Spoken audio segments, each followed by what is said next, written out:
Other, oh, it is being recorded. Okay. All right, bear with me. Oh, what do we do here? Oh, we'll keep it because you can always move forward. I'm not going to stop it in case it goes into some sort of mode where it starts saving files and we've got another half an hour to wait. So don't play with buttons. Let's just kick this in. It's just going to be a little bit, you know, a little bit of this mucking around up front. Okay. Okay. Oh, hang on. Oh, hello, Sarah. Hello. Oh, there's Sarah. We can see you too. Oh, this is just fantastic. We've got 4 people. Maybe I should just run this webinar for 4 or 5 people. I didn't do my hair. That's what I said, Sarah. Don't worry. Me either. I just put coconut oil in it, so it looks greasy. It took me 5 years to put my face in front of the camera. Really? Yeah. Oh my God, you guys are so shy. Yeah.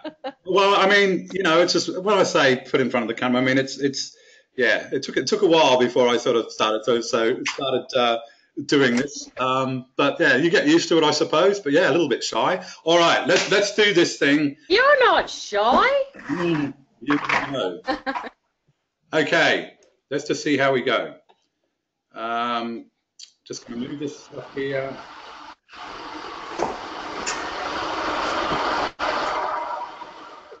Okay. All right, now we have to be... Sounded like someone flushed. Yeah. Yes, that's what I thought. We have to be... Can we be quiet now? Can't you mute us? Well, I can. I've got my kettle on. You got... Yeah, my dad is here doing some work on the house, so I'm just making him a coffee. Yeah, that's okay. Oh, you can just turn your mic off if you want, if it's noisy. Oh, yeah. I'm thinking about. Yeah, I'm just wondering how we do this because... You just go up the top where the settings are. It says Talking Betty Boots, and that is audio. You can click on that and that'll mute it. Yeah, but what I'm saying, but then you won't be able to talk to me. We can turn it on when we want to, though, so you don't hear the background noises in our houses. Yeah, okay. So we'll try that. All right, can you see me? No. No. Pause. Okay. All right. Come back. Hang on. I'm coming back. We can hear you, we can't see you.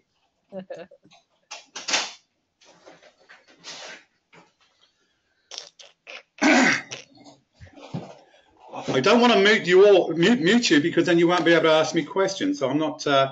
So you're just going to have to be a little bit quiet, okay? So we'll just get going and we'll see how we go. All right. Let's just. All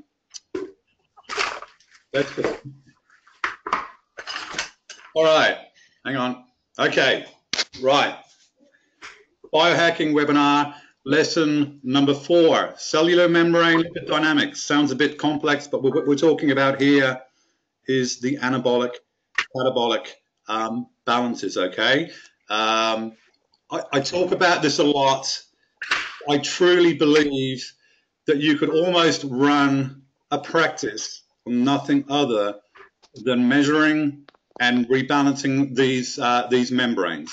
Okay, it's that important. They have an effect. They're a second in the hierarchy, which we're going to touch on in a minute, but it's so important. Everybody I work with, or nearly 99.9% of people I work with, has either an anabolic or a catabolic imbalance. Okay, it's that important. So today we're going to talk through. I'm going to take you through this imbalance. Okay, so we're going to be talking about you know, how effectively the body is shifting between energy output and repair. Okay, this is what this is all about. The diphasic, the circadian rhythm. Okay, we break down in the day, we build up at night. We break down in the day, we build up at night. Obviously, if we keep breaking down, we're not going to build up, and if we keep building up, we're never going to do any breaking down. We got to have this balance, and because it's so linked to the circadian rhythm, this is like so important that when it's out of whack, as we'll see throughout this presentation, some of the issues that happen when we do get things going out of whack. We're going to do a case study too. I'm going to talk through Katharina Clark. I've got her assessment here, and we're going to talk through that again and see how. To tell you, can anyone get a benefit out of me going through that last week? I did. Yeah. Okay. I think it's really cool because, like, you get to actually learn about different. Yeah, exactly. And I think what I'm going to do, because we will be doing this a lot once we get through this theory, this is all we are going to be doing, and we've been testing, we'll be doing the out, it's going to get very, very interactive. But I think, yeah, right up front, if we just tap one on the end of each webinar, and I might even do some in between, it gets you guys just seeing it, doesn't it? You start to get a bit of a feel for what I'm thinking, as opposed to getting a little bit too bogged down with technical jargon and is it this or is it that? I think if I go through this show you what I'm thinking when I'm going, it will start sinking in. And by the time we get through 35 of these, I think if we did nothing else than that and we didn't do any theory, you're still going to have a damn good idea, okay? Because it's just going to be repetition. Okay, that's all this stuff is. Once we start doing it, and that's just repetition so that we can start sinking in, and then we start doing it, and it'll all start coming into play. And then we're going to have Q&A. Well, we might not have that Q&A because it might be something we do throughout we'll see how we go. All right. The 5 fundamental balances. Number 2. Okay, we touched on number 1 last week, or the last session we did, the last recorded session, and number 2 is what we're on today. So membrane physiology, anabolic, catabolic, the second most important. Everything below it is governed by it, okay? But the electrolyte balance is more important, okay? So we might have this imbalance, but if we have an electrolyte balance, we've got to fix that first, or at least at the same time, we've got to be addressing it, because you can't fix cell membranes when you have an electrolyte issue, okay? So it's this hierarchy. As we come down, like next week we'll do the energy production. As we get down further down, we're not too concerned about detail because they are so under the control of sort of the 1, 2, 3 above them. Okay, so we're looking at number 2 in the hierarchy. All right, where does this work come from? Most of you are aware it comes from Emmanuel Rivisi, who did some brilliant work, not only with cancer, but with AIDS and with drug addictions and everything else. He did a lot of work across a range of areas with these cell membranes, and discovered that playing around with lipids, with fats, which we talk about a lot, he was able to help them massively by rebalancing these understanding the dynamic of these membranes and the imbalances, but also understanding the types of fats that we needed to be able to push one way or the other. Okay, it's pretty simple, pretty straightforward now, but the work that this guy did was just incredible. Okay, so Emmanuel Rivisi is the guy, and this is the book. If you haven't got this book, especially if you're going to be doing this on a more professional level, buy this book for sure. Okay.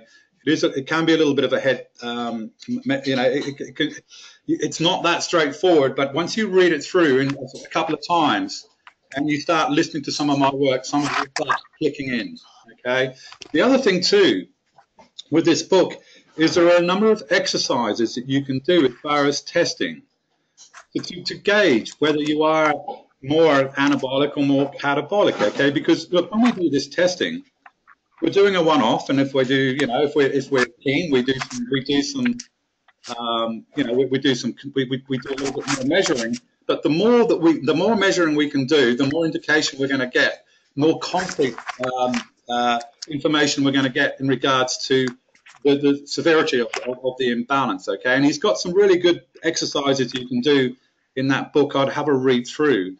And maybe carry out some of those, and you'll start, just little things that you can start doing just to start testing. Was that an acid pain, an anabolic pain, or was it an alkaline pain, which was a catabolic pain? All right, anabolic pain is body pain. All right, if you've got pain in the body, tissue pain, it'll be anabolic. All right, you can have tissue pain being catabolic too, but it will be alkaline pain, not anabolic pain, not acid pain. All right, our nerves, regardless of whether they're bathed in acidity or they're bathed in excess alkalinity, will scream the same. Okay, it's not just acid; it's also alkalinity. So we want balance. So when we look at the anabolic, so this is all about metabolic processes that are not using oxygen, lack of oxygen. Okay, we talk about anabolic tumors, cancer tumors, cancer. You know, we talk about cancer, not oxygen being the enemy of cancer. But we can see now, being an anabolic person or anaerobic. Okay, anaerobic, which means without oxygen. We don't have oxygen, and we need oxygen, obviously. And catabolic is the opposite side. We have oxygen out of control. Okay, we're dysaerobic. We have oxygen, but we have too much oxygen, and we're going to go completely the opposite way. So we need to have this balance, okay? And we shift. Of course we shift. There's nothing wrong with being anabolic. There's nothing wrong with being catabolic. We need to be, but it's about being stuck in those phases, of course, okay? And if we were to sum up what this is all about, it's about lipids. It's about fats, okay? Because our membranes are made from lipids, two types of lipids, sterols and fatty acids. Or we should say, rather than the sterols, we use saturated fats. Because you can all understand saturated fats rather than get your head around sterols. But so saturated fats and fatty acids dictate whether the cell membranes are permeable or not permeable. Okay, so when we start talking about fats, we start thinking about, ooh, okay, fats. What about fat? Do we have problems with fats? How do we process fats? Blah blah blah. And we can guarantee that once we have an issue with membranes, especially catabolic, we're going to have problems with fat metabolism. Okay, so we've got these fluid compartments here. If you look down the bottom, the flow system, you've got the blood, the interstitial tissue, you've got the membranes in the intracellular parts of these cells and the lymph. They're all separated by membranes, and those membranes are made from lipids, and so lipids is just so important. Okay, now we have a look at this page. Too many sterols, or should we say saturated fats. This is where we get lots of viruses, lots of bacteria, chronic fatigue, constipation, okay, hypertension, osteoarthritis, lactic acid, seizures, tumors, cancers, okay? Everything that comes from lack of oxygen, okay? And then the other side of the coin, we've got the catabolic, which is all about insomnia, diarrhea, everything's just going too fast. Nothing's being held on to. And we have rheumatoid arthritis is more of a catabolic thing, okay? Rapid aging, because we're breaking down, okay? Catabolic is breaking down. Catabolic processes are breaking down. Anabolic processes are building up. So catabolic persons breaking down, aging, they're not recovering.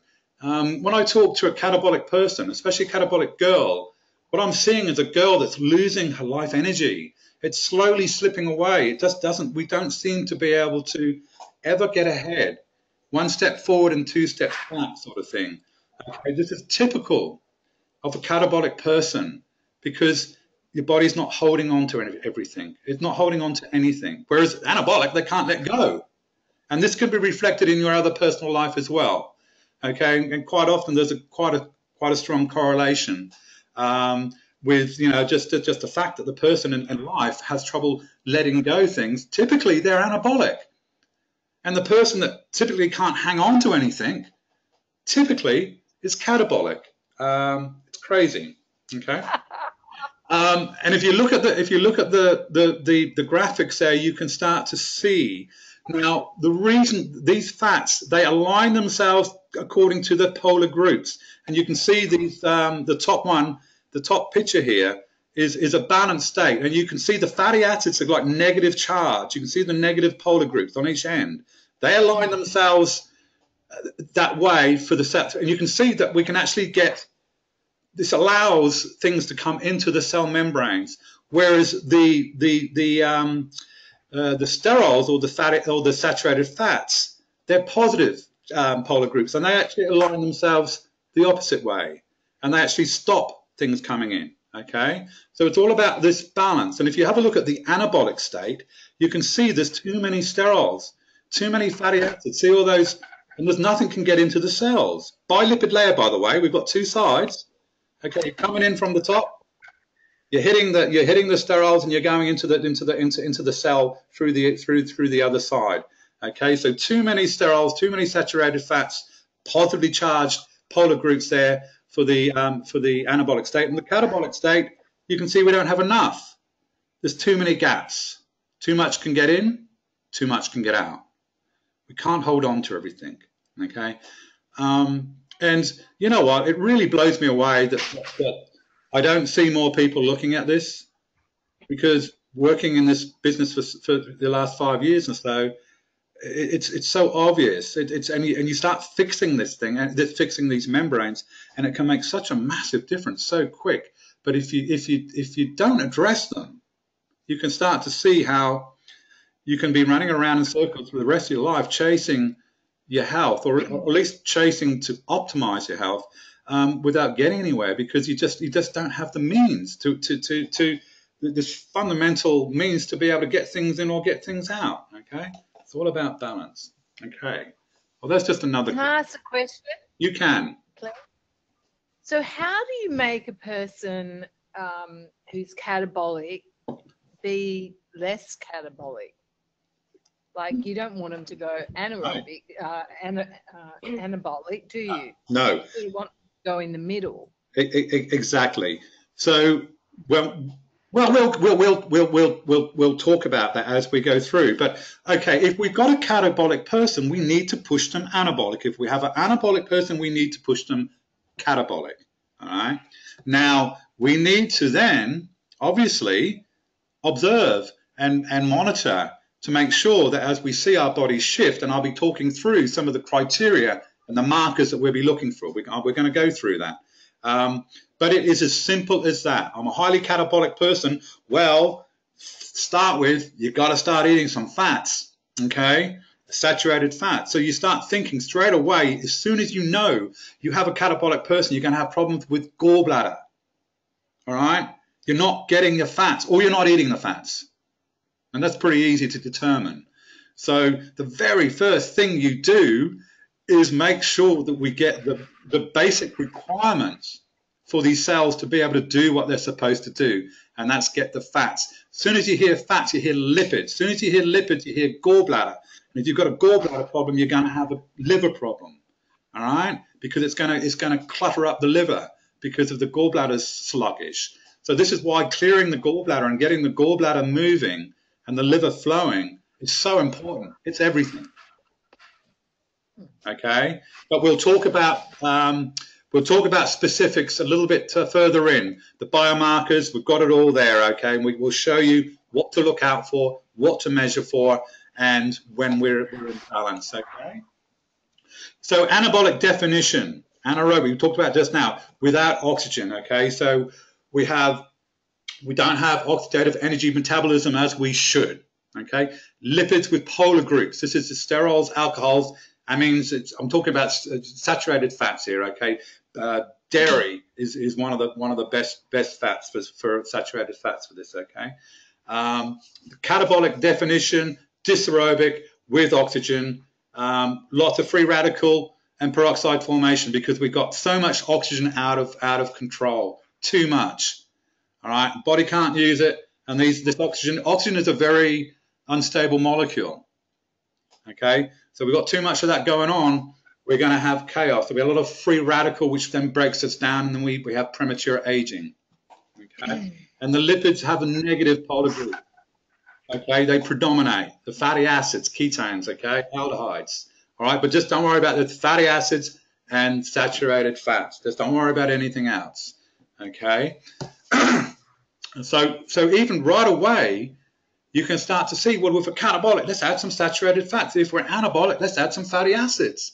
And it doesn't take long to do a little bit of research to discover if the client or yourself is actually taking the fatty acids in the morning and trying to open up cell membranes, or you're taking the saturated fats and you're getting enough of those. You'll know. And if you are, and we're not getting them, this is a no-brainer. It's the gallbladder. It's the liver. It's simple. It can't be anything else. This is why the gallbladder, it just blows my mind when I see people with, getting their gallbladder out, because I have a number of clients that don't have gallbladders, and it's a nightmare. Okay, it's a struggle because it takes an enormous amount of work on the behalf of the client to keep on top of things. It's bad enough as it is without having that. So it's everything. So at the cellular level, this is what I talked about. You know, it doesn't matter about being one or the other because we do rotate. But at the cellular level, our body is always in an anabolic or catabolic state, or in the process of switching back and forth. Okay, so ideally at night, our cells are in the anabolic, anaerobic, low oxygen state. Okay, this is where the cell walls become less permeable, and during the day, this is when our cell membranes open up, just like a flower. Okay, very, very similar. We're just like flowers. Okay, we're just a little flower. We wake up in the morning and our petals open up and we take in the nutrition, we're taking in all the light, everything's going on. The process of life, the life is in process. Okay, but it's not until nighttime, it's not until we start moving into the anabolic or anaerobic state of the day that do we actually start gathering those resources and rebuilding our life and rebuilding repairing the breakdown that occurred through the process of life. Okay, and if you look at a plant, I don't know if this accounts for every plant, but I know it does for most of them. If you were to measure a plant like you're growing a fast-growing plant, you measure it in the morning and then measure it in the afternoon, in the evening, it won't have moved. But you measure it in the evening and then measure it the next day in the morning, you will find it shot up. Okay, it moves at nighttime, and so do we. Okay, and you can start to see now if we get stuck in that process, if we get stuck in that, well, I'm growing, I'm building, I'm shutting up shop, I'm repairing, and I don't slip into that catabolic process, you can just start to see, well, how do I wind up the next day? How do I fire up energy? How do I get things moving again? You can start to see how that can happen when we have an anabolic process, anabolic imbalance. And same as when we get catabolic. You know, we don't sleep, we have insomnia, we are sleeping, and we're just not getting any rest, and we're all wired, and we're just like, oh my God, we're losing it. Okay, because we're not shutting down. We're not going into that evening process. Any questions on that so far?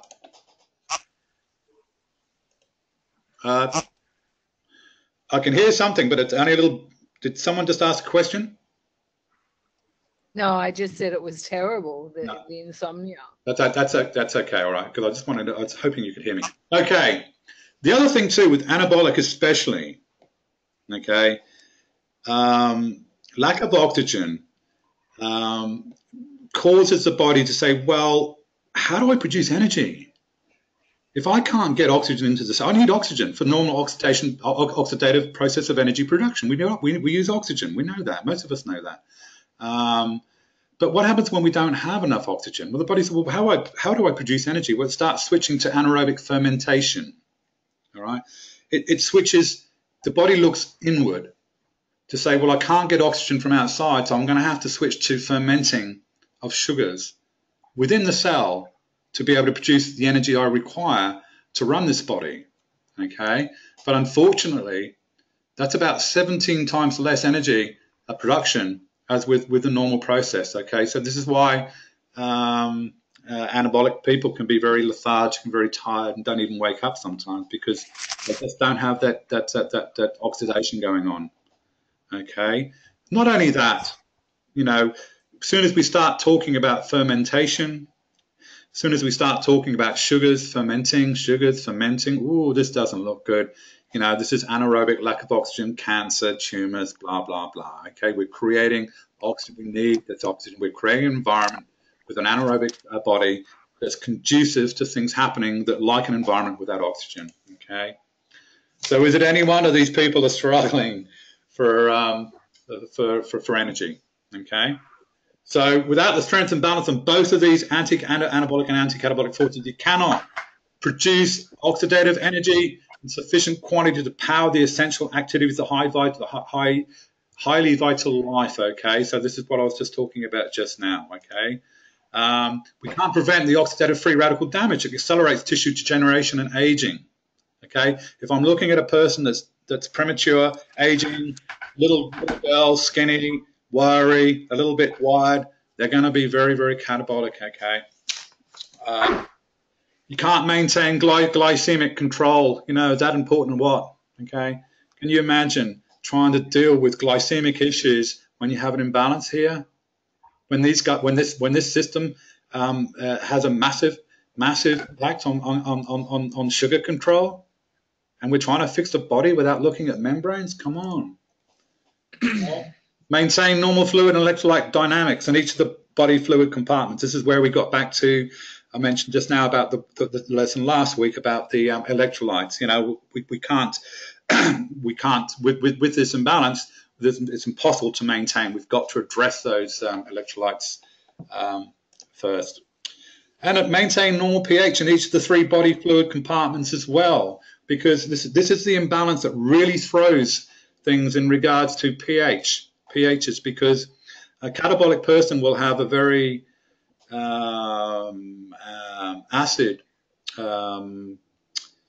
urine and very alkaline tissues, whereas an anabolic person will have very acid tissues and very alkaline urine or blood, okay, or over alkaline blood, as opposed to the catabolic, because of the processes. This is where it can get confusing when you do the testing, because you go, well, I'm acid or I'm alkaline. Well, hang on. Let's understand what's going on with the cell membranes to be able to see if it makes any sense, because the cell membranes dictate more than anything what happens with pH, not what you're eating. Okay, although eating fats, processing fats are obviously important to maintain cell membrane stability, but you can start to see how directly what you're eating doesn't have a direct effect on this pH. It's your membranes, and you can eat what you want. If your membranes are out of whack, your pHs are going to be all over the place.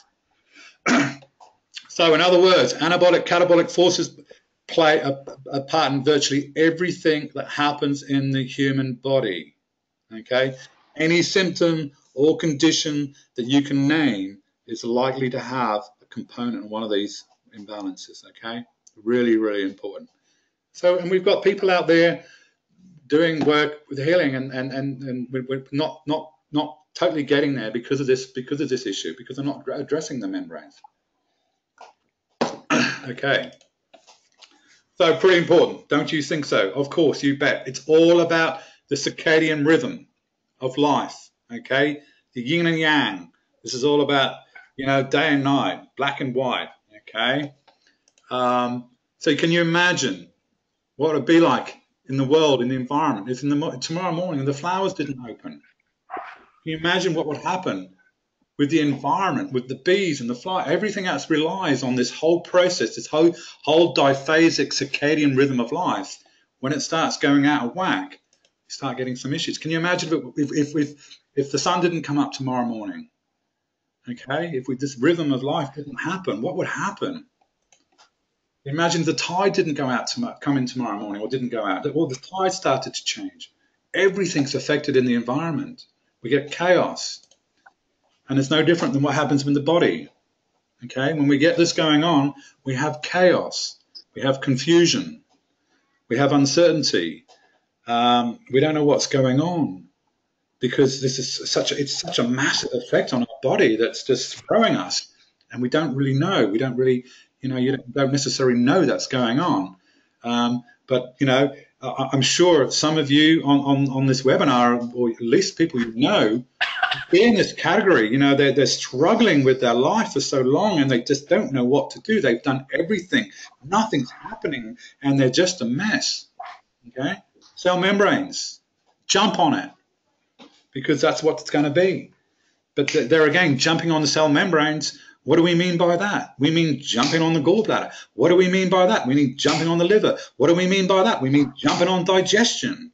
Okay, it all goes back to digestion. But the thing is what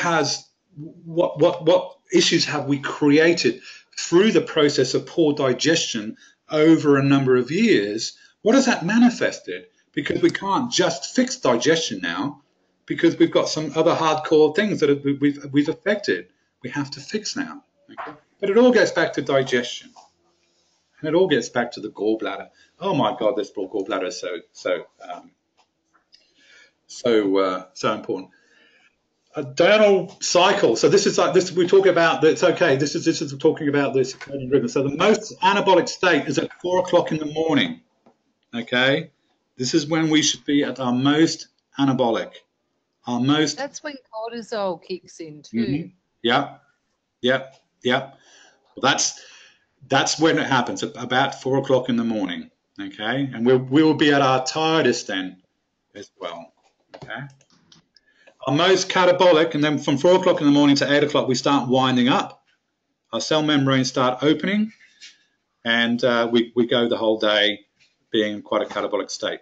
You can start to see now, even without going any further, if we're quite anabolic at 4 o'clock and we're most catabolic at 8 o'clock, okay, and we're having trouble getting going, well, we can start to see how we can start doing some things in the morning to start opening up cell membranes, to start pushing ourselves a little bit more catabolic. This is why taking fatty acids in the morning are quite good. This is why waking up and spraying magnesium, which is highly catabolic inducing, it can be so good for you. It can really wake you up. Okay, you're literally forcing cell membranes to open and awake. Okay, this is what I get to do with anabolic people.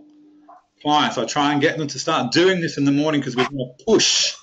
We're trying to push. No good pushing in the afternoon.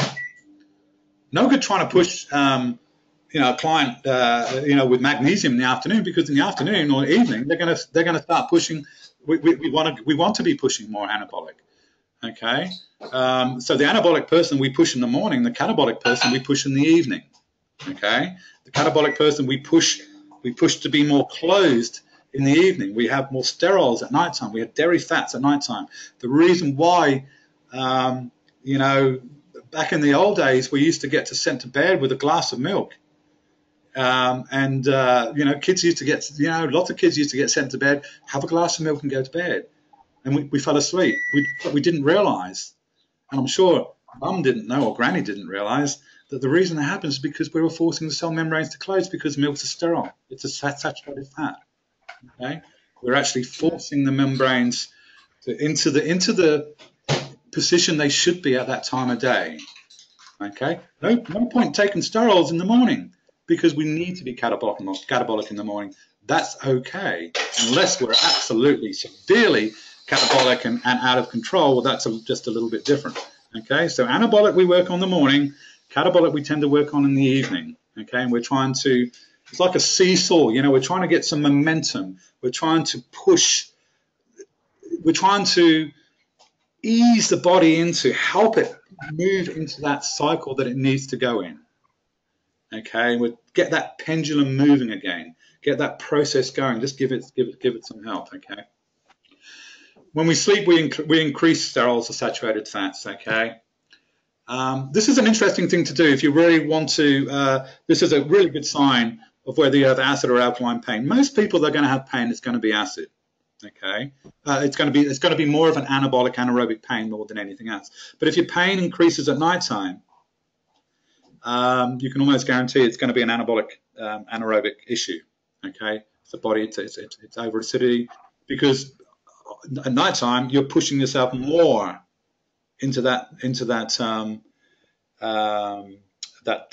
zone, if you like.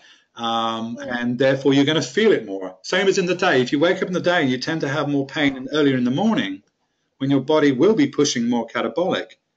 It's catabolic pain. It's alkaline pain. Okay? Knowing the difference is quite important, as you can imagine. If you have alkaline pain, you need to take acid. If you have acid pain, you need to take alkalinity. If you mess it up, you can end up in a lot of pain. Okay? So it's not just about acidity, it's about alkalinity. And the alkalinity, without getting into too detail, because you can read about this, I don't want to get into the real detail of this, but this is all about cell membranes opening up, losing potassium, which is very alkaline, separating the chlorides from the sodium chloride, and the chlorides, the sodium is very, very alkaline, and you have free sodium, you have all this potassium floating around because the cells can't hold on to it, and this is where the alkalinity comes into it, okay? Whereas the acidity comes from lactic acid. It comes from fermentation. It comes from a byproduct of energy production through fermentation. Okay, and this is where so we get an acid, very acid tissues in that situation. Okay, so when there is an anabolic catabolic imbalance, the composition of fats in tissue membranes is out of proportion. Okay, there are either excess fatty acids or excess sterols, saturated fats in the membrane structure, affecting the membrane's ability to control selective permeability. Okay, so we're affecting the body's ability to be able to cycle properly. So let's think about this. We talked about this a minute. I jumped ahead of myself before. But what can this mean? We know what this means, yeah? We know what this means. It means gallbladder. All right?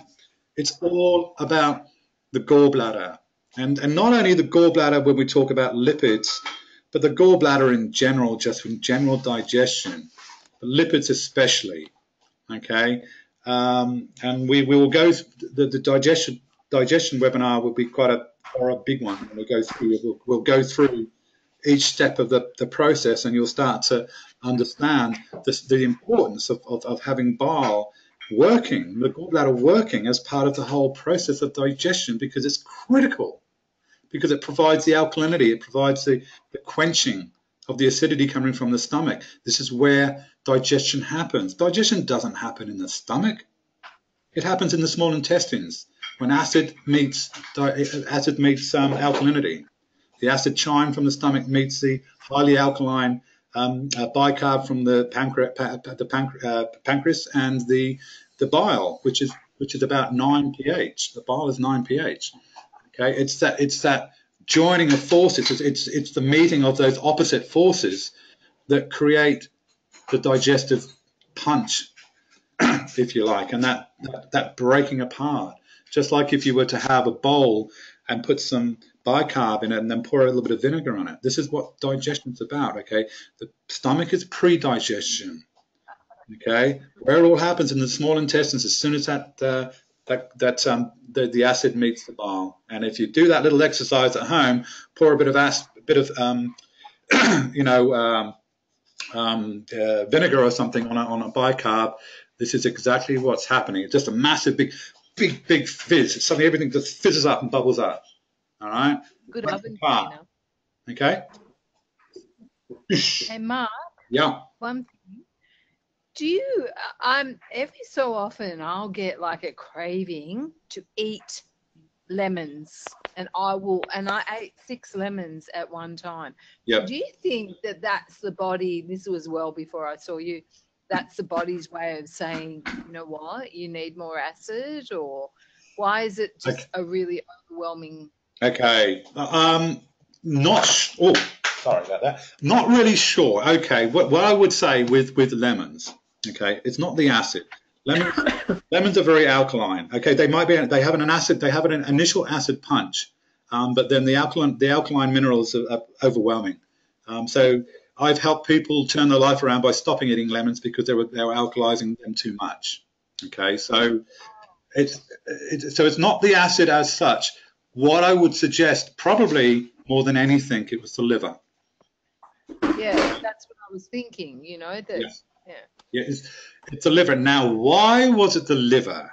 Okay, because lemons, as we talked about last week, are the only anionic food on this planet that you can pick off the shelf and eat, and you can get these. It is full of anions. Okay, and it's the anions that's needed desperately by the liver to be able to help neutralize the toxins. Okay, they cancel them out. It's a chemical reaction. Okay, and this is why lemons are so good for the liver. You know, we all talk about have a lemon drink in the morning, and it's really good. It's really good for you. But do we look any further to understand the mechanics behind why that is so? Because if we did, we would discover a whole raft of other things and a whole raft of other juicy things about how we work and how we can start to have more control over that. So it's the anions in the lemon, okay? That as soon as an anion, which is a a negatively charged ion meets a cation, which is a toxic, positively charged ion, what happens is there's a chemical reaction, and the charge changes, and the toxicity changes, and it's neutralized. Okay. So, are we talking about anything important here when we talk about oxidative energy production, the selective permeability, blah, blah, blah? We talked about this just now. Damn right. Okay. So we're going to have a look at some anabolic symptoms now, okay?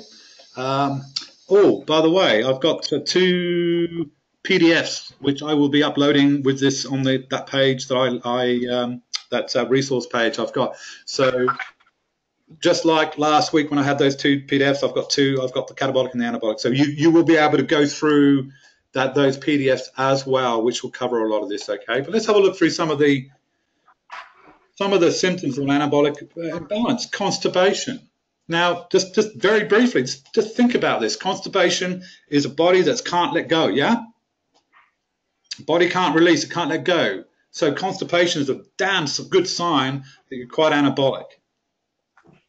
Right? Without looking at anything else, if someone's constantly constipated, you know this guy is anabolic. You don't need to look any further. It has to be, because on a physical level, this person is having problems moving stuff through his body. Too anabolic. Okay? And when we look at anabolic, it's not and catabolic. We would generally say an anabolic tends to be a little bit too alkaline, and a catabolic tends to be a little bit too acid in general. Okay, systemically, more like, or should I say, sorry, the blood. When I say systemic, or we're talking about more the blood rather than the tissues. Okay, so yeah, anabolic tends to be an alkaline person. They'll tend to be more hotter type person. They have a lot of heat because of resistance to flow of energy and slowing down, not holding on to things. Whereas a catabolic can't hold on to things. Everything's a lot faster and tends to be a little bit more acid, a lot more faster. Okay, but constipation is a big one. Polyuria. This is frequent urination. This is one of the questions I ask in the when we do the testing, and you're going to get all the questionnaires and the forms that I used to do this as well. But polyuria is a big one. So if you're waking up in the night time and keep peeing, it's a very, very strong sign of an anabolic environment. Anxiety, another one. Okay, we think about anxiety. Oh, look, a catabolic can have anxiety. Of course we can. A person without either imbalance can still have anxiety, but anxiety. When I look at anxiety, I know there's a lot of issues, and when we start getting into these sorts of issues, anxiety, stress, and mental problems and stuff like that, it does get, can get quite complex. But this is how I look at it. If we were to inject anybody with some lactic acid, you would instantly initiate some anxiety because of the acidity in the system. Acid is fast, alkaline is slow. So someone that's anxious and like, whoa, all over the place in their head, their mind, they've got brain impulses going everywhere, their mind is out of control. It's more of an acid thing, and that's where a lot of the anxiety can come from. Okay. Because of the amount of acid or the amount of lactic acid that we're producing through fermentation. So as soon as I see anxiety, I look to see, I do this subconsciously, if you like. As soon as I see these things, as soon as I see constipation, my mind is already switching. Are we seeing other patterns for anabolic? Polyuria, are we seeing other signs for anabolic? Anxiety, that's a big anabolic one. Are we seeing signs? And as we go through the testing, you start to see, you start to do this unconsciously, and you're already there. You're already there. I'm going through the testing, and I already know because of what I'm seeing. I'm seeing these patterns. I'm seeing things coming up together, and we don't have to worry too much about anything else because it's just so obvious. Prolonged cellular youth. This is a very anabolic thing. Okay, so an anabolic person's lucky. They don't age very quick, but they're going to die from cancer. whereas a catabolic person, a catabolic person also gets cancer as well, but a catabolic person is going to age a lot quicker. Okay, so if you're looking at someone that's looking very, very good for their age, You know, you could say, well, you know, you've done pretty well, or it might be just lucky because they're just a very anabolic. Their body hasn't gone through as much of that catabolic processes in their life. They haven't been burning up through the process of life as much as a catabolic person. So they come through more younger. Panic attack. This is another lactic acid thing. Okay. Now panic attack. Although panic attack, once we do start getting a panic attack because we're getting all anxious and we start getting a bit panicky, that's when we actually start putting our bloodstream into a very over alkaline state. And this is why this is one of the great tests to do when anyone comes to you and say, you've got to alkalize. Hey, Christine, don't you know what you're doing? You've got to alkalize. We say, hang on, let's just give this a shot. Let's just try this. Just sit down, breathe fast for 30 seconds, and see how you feel. You've just alkalized your blood. And if you haven't fallen over, you'll be lucky. Okay, because you're reducing the acid by breathing fast. Okay, get rid of all the acid. I'm highly alkalizing very, very quickly, and if I'm not careful, I will pass out because I've just alkalized my bloodstream. Okay, and we're all running around in the world trying to alkalize our bloodstream. So this is a great way of saying it's about balance. You know, I'll give you a try before you buy. Sit down and breathe fast and see how you feel. That's alkalizing. It isn't any good, is it? No. So what do? You put a paper bag over your mouth and you bring in all the CO2. You bring in back in the acid, and all of a sudden you come back. You start to recover. Your body starts to come back into some sort of state again. But you're acidifying. Okay. It just highlights the importance of this balance and the importance of understanding that a highly alkaline body is as dangerous as a highly acid body. Body pain gets better 30, 60 minutes. This is another exercise you can do. If you've got body pain, say this is feeling extremely good one day or feeling extremely bad one day is a gift. All right. Because it can tell us something about who we are. It can tell us about who we are. Hang on, my thought process has just gone back a bit. Body pain. Just bear with me for a second. Honey, do you mind? Okay, so when we have pain, all right, it's a gift to be able to say, well, where does that pain come from? Is it acid pain or is it alkaline pain? Because knowing that is definitely very, very valuable. Okay, so one thing I tell clients, look, one of the things you can do is if you feel exceptionally bad or you feel exceptionally good, I want you to record as many numbers as you can. Okay? I'm going to the toilet. It sounded like. Plop, plop, plop. They need to turn their mic off. If someone's doing some playing around with water, if you can just turn your mic off while you're doing some stuff, that would be great. Thanks. Thank you. Okay, so this is an exercise you can do. Take some bicarb. Okay, now if we get this wrong, you're going to kill me because it's going to make you feel worse. But most people are going to feel a little bit better. And that's just a confirmation that it is an acid pain. Okay, it's an anabolic pain. It's confirmation. All this testing that I do, the reason why I know is because I'm looking at so many things.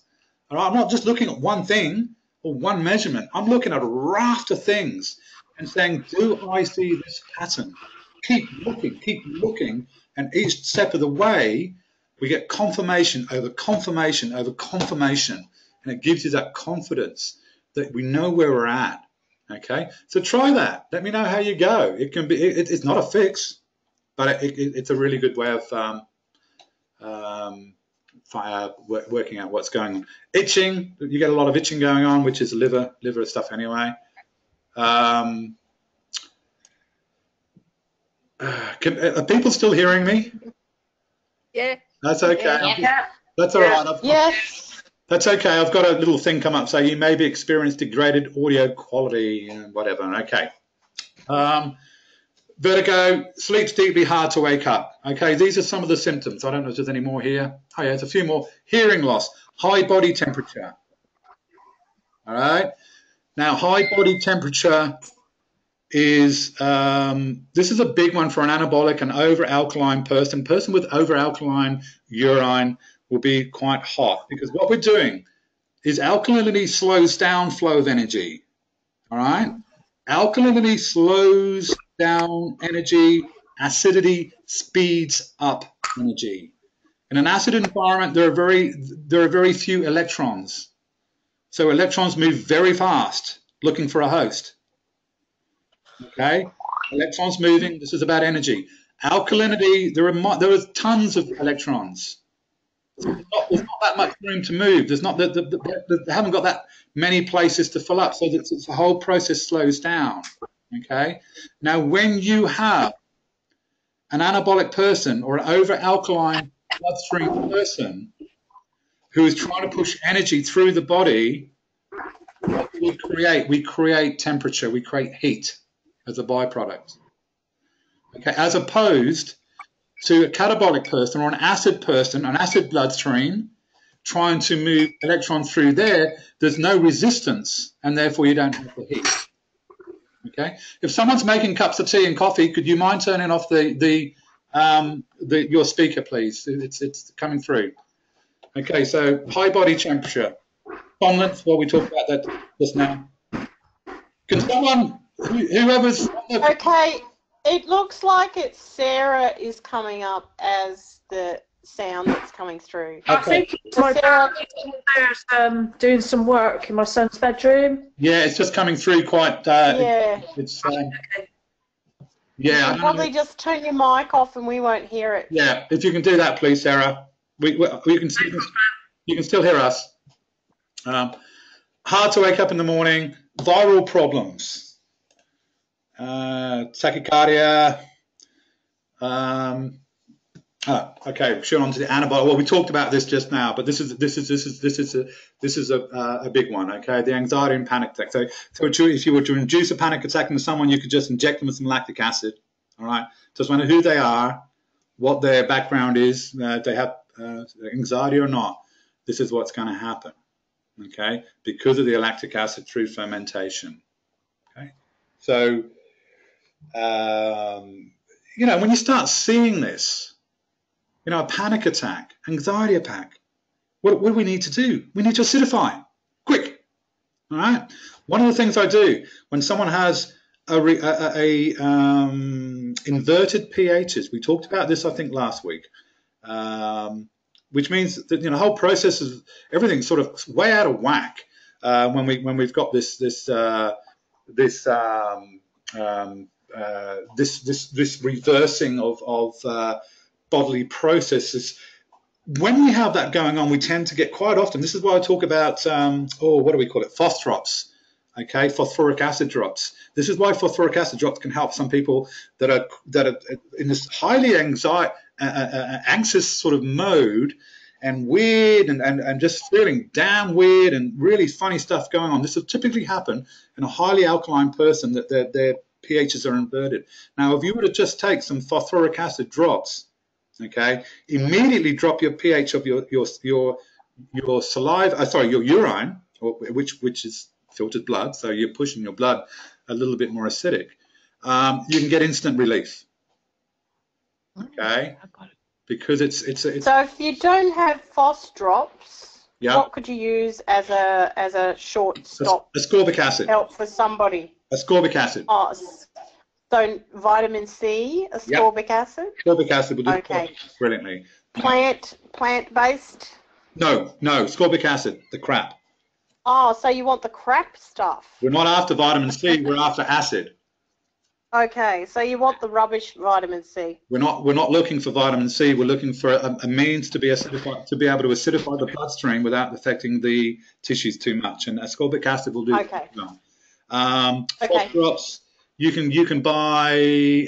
There are some other well, put it there, rather than confuse things, yeah, the ascorbic acids are just easy. Look, one of the things, while we're on ascorbic acid, I might as well just say this, if anything to do with any sort of constipation, especially younger kids and stuff like that, how do you get them moving? Give them some ascorbic acid, all right? Yeah. Because constipation, I don't know, a big dose of magnesium works too. that can work as well, but see, the magnesium is going to push your chemistry the wrong way.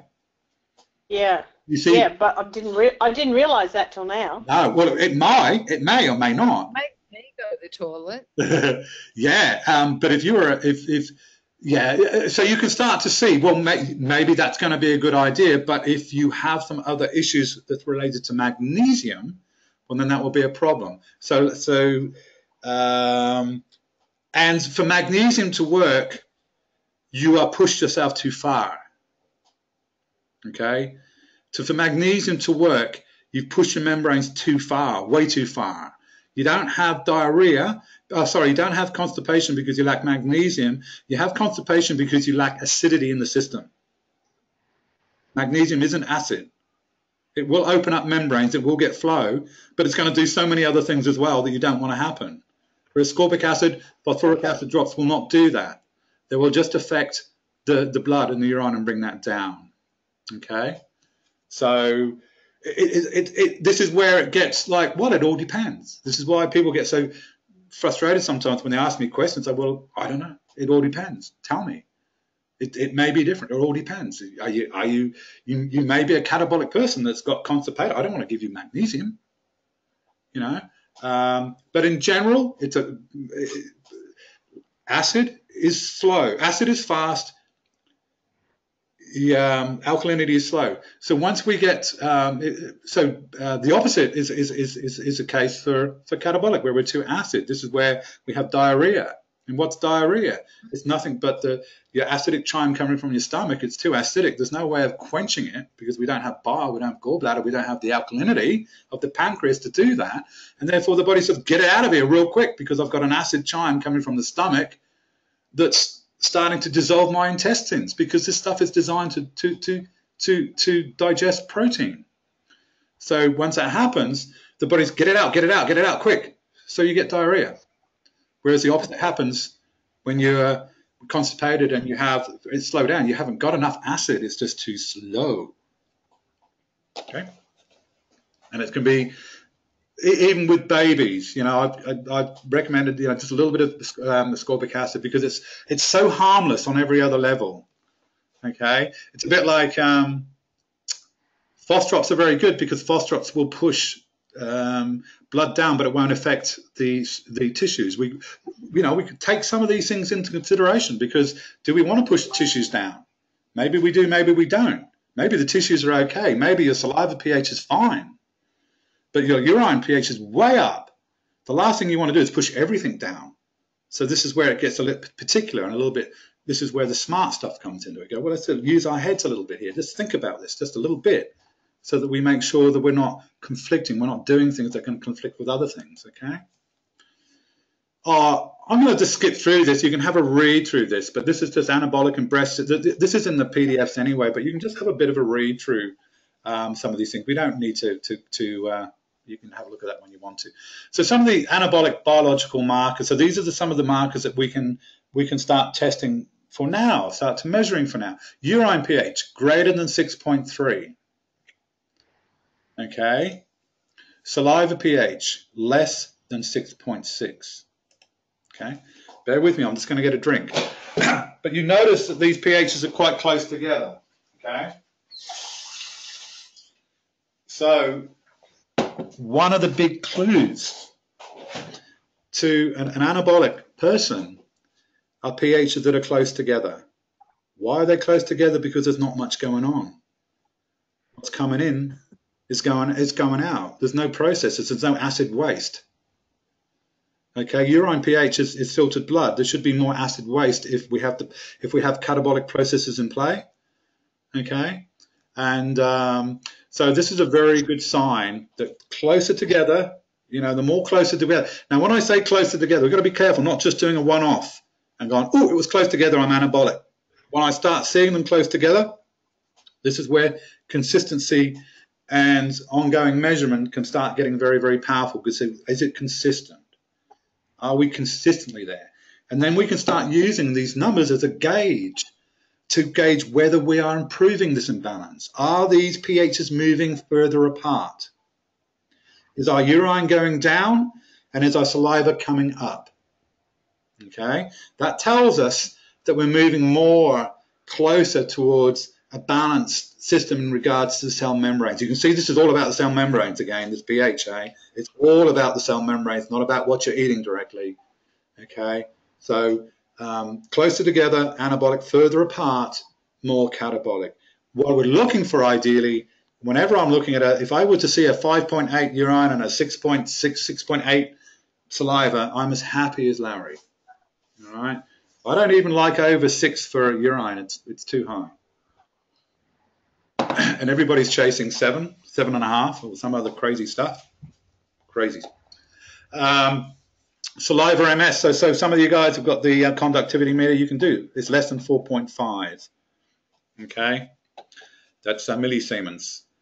Resting pulse greater than 77. High blood pressure.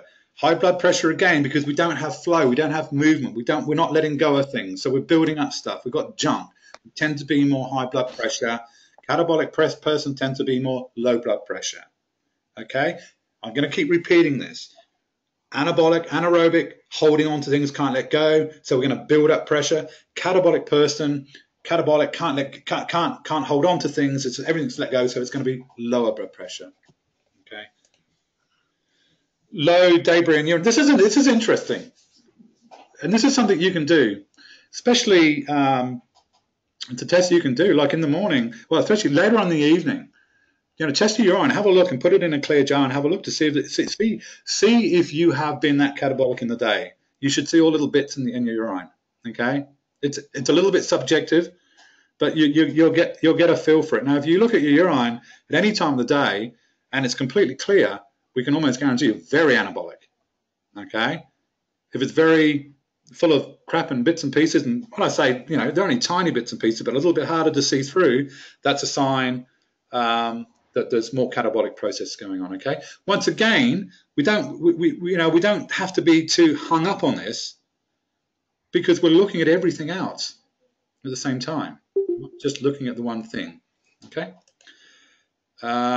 High cellular potassium.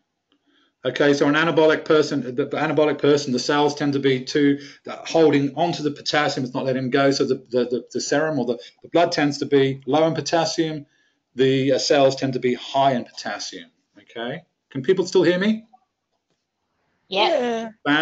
Fantastic. So you can start to see the importance of understanding cell membrane profile before you go and get some testing done. You go and get some testing done. You go, oh, your potassium's low. Well, what does your membranes look like? Because that might be a membrane problem, not a potassium problem. And the opposite's the same for the catabolic. Catabolic will have low cellular and high serum. Okay, you can start to see how you can be really thrown with some of these testings if you don't look at this level and just assume that stuff is where it should be, because it's not. This work is what we call it biohacking. This work is all about really is understanding the brokenness of someone, not trying to fix someone according to how it should be, because we're not how we should be. We're broken. We've got to understand the brokenness to be able to fix it. And there's only one way to do that, and that's to find out, understand the structure of the brokenness. You're not going to know if you don't do this testing. It's just, Okay, demographic red line. This is a quick one you can do on your arm. I don't know if you can see me, but just make a couple of marks. It's also a very parasympathetic marker as well. I'm more parasympathetic than anything else. You'll see a bit red come up. So red marker is another, and I tend to be more anabolic as well. So I will usually come up with a little bit more red than anything else, okay? It's a very, very easy test you can do. High level of eosinophils. Well, if you don't have a microscope, you're not going to be able to test this. Well, you might do some testing, I had some blood tests and that. But eosinophils, it's a type of white blood cell. So you'd have a high level. Low urine specific gravity, 1.011. You can use the refractometer to have a look at that. So you've got the bricks on one side, you have the specific gravity on the other side. and you can have a look at that. Okay. High urine surface tension. It's oh, sorry, I didn't mean to skip through that so quick. Okay, steps that you can help an anabolic person. All right, right up front, increase your fatty acid intake. Okay, things like flaxseed oil. I know there are issues with certain oils, and well, what about this, and all about estrogen and all this sort of stuff. Look, forget all about that. If you've got an anabolic person, one of the best things you can take is flaxseed oil. All right. Flaxseed oil is very high. It's a great method of delivering oxygen into the body as well, because flaxseed oil can hold a lot of oxygen. They mix flaxseed oil with paint in Europe so that the paint dries quicker because of the dampness. Okay, so it's it's a good way of not only just opening up the membranes because we have a fatty acid, but we have all this oxygen too. So we open up the cell membranes and we deliver the oxygen. It's all there. Fantastic stuff. I'm not sure if someone was asking a question there. It came through all sort of quite. Can people still hear me? Yeah. Okay. So yep. I'm just hearing something in the background. I heard that too. Yeah. Okay. Focus on your constipation if you're experiencing any. Okay, so this is another big one. If you've got any constipation, this is a big thing you've got to now. And like I said just now, you can start looking at ascorbic acid or something like that to start moving things. All right, because obviously we don't want the constipation. We want to keep things moving. We don't want to hold up in the intestines. We don't want to start creating an environment in our gut where things aren't moving and things are staying around too long. Okay, we all know what happens there. We don't want that happening. Okay, the constipation is a big one. Okay, follow your supplement protocol. Okay, this is a big one. Okay, the reason why I have a protocol is because I don't recommend anything unless it's needed. Okay, but following the protocol is important. Okay, when I have protocols, I work with a lot of clients, as you can imagine. I work with a lot of clients that do well. I do work with a lot of clients that don't do so well. The clients that don't do so well is because they haven't done what I've told them to do. Simple.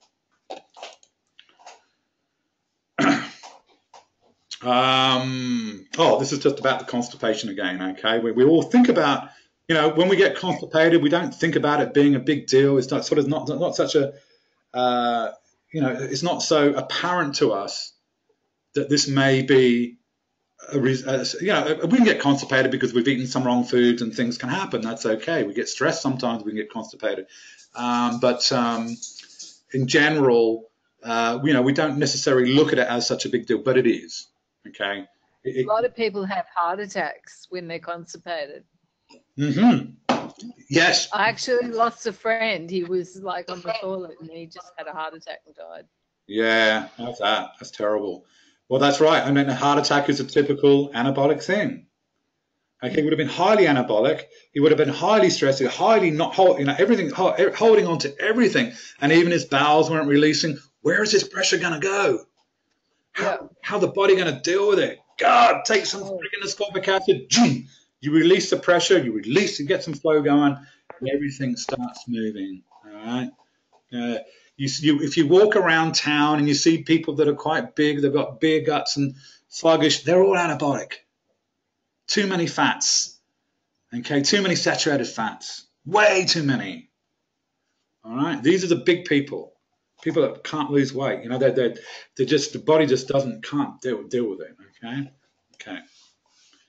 Foods to avoid if you're anabolic. There's a few things here. This will blow your mind. Poached soft-boiled eggs, especially at night. Okay.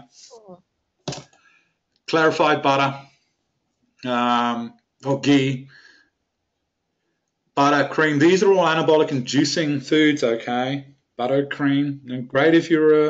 This is great if you're a catabolic, but not if you're anabolic. Coconut oil. Coconut oil is an interesting one. I put it in there, but it's sort of a little bit neutral. Coconut oil. It's not too anabolic, but it depends on how anabolic you are. If you're really anabolic, well, then I'd say, well, maybe we just cut out everything. But coconut oil has so many other good things that sometimes I'll leave it in. But that's just you have to take that as you see how you feel. Okay. New cheeses, ice cream, of course, tea, coffee is going to be there. Coffee and tea are very anabolic inducing. Well, I'll add to that. It's interesting. Typically, coffee and tea is anabolic inducing, but sometimes when we have a catabolic imbalance, the coffee and tea will make that imbalance worse as well. So it can tend to see where if you tend to be in one or the other, coffee and tea tend to push you either way. But in general, coffee is a very anabolic thing. It might fire you up first and spark up some stimulation, but then what happens after that? Okay, anabolic is right. Catabolic is okay. All right, vinegar, soft drink. Love vinegar. Okay, foods to implement. Some of the things we can start looking at: non-starchy veggies, fish, especially salmon, high in fatty acids. Unheated virgin olive oil, high in fatty acids. Flaxseed oil, we talked about that just now.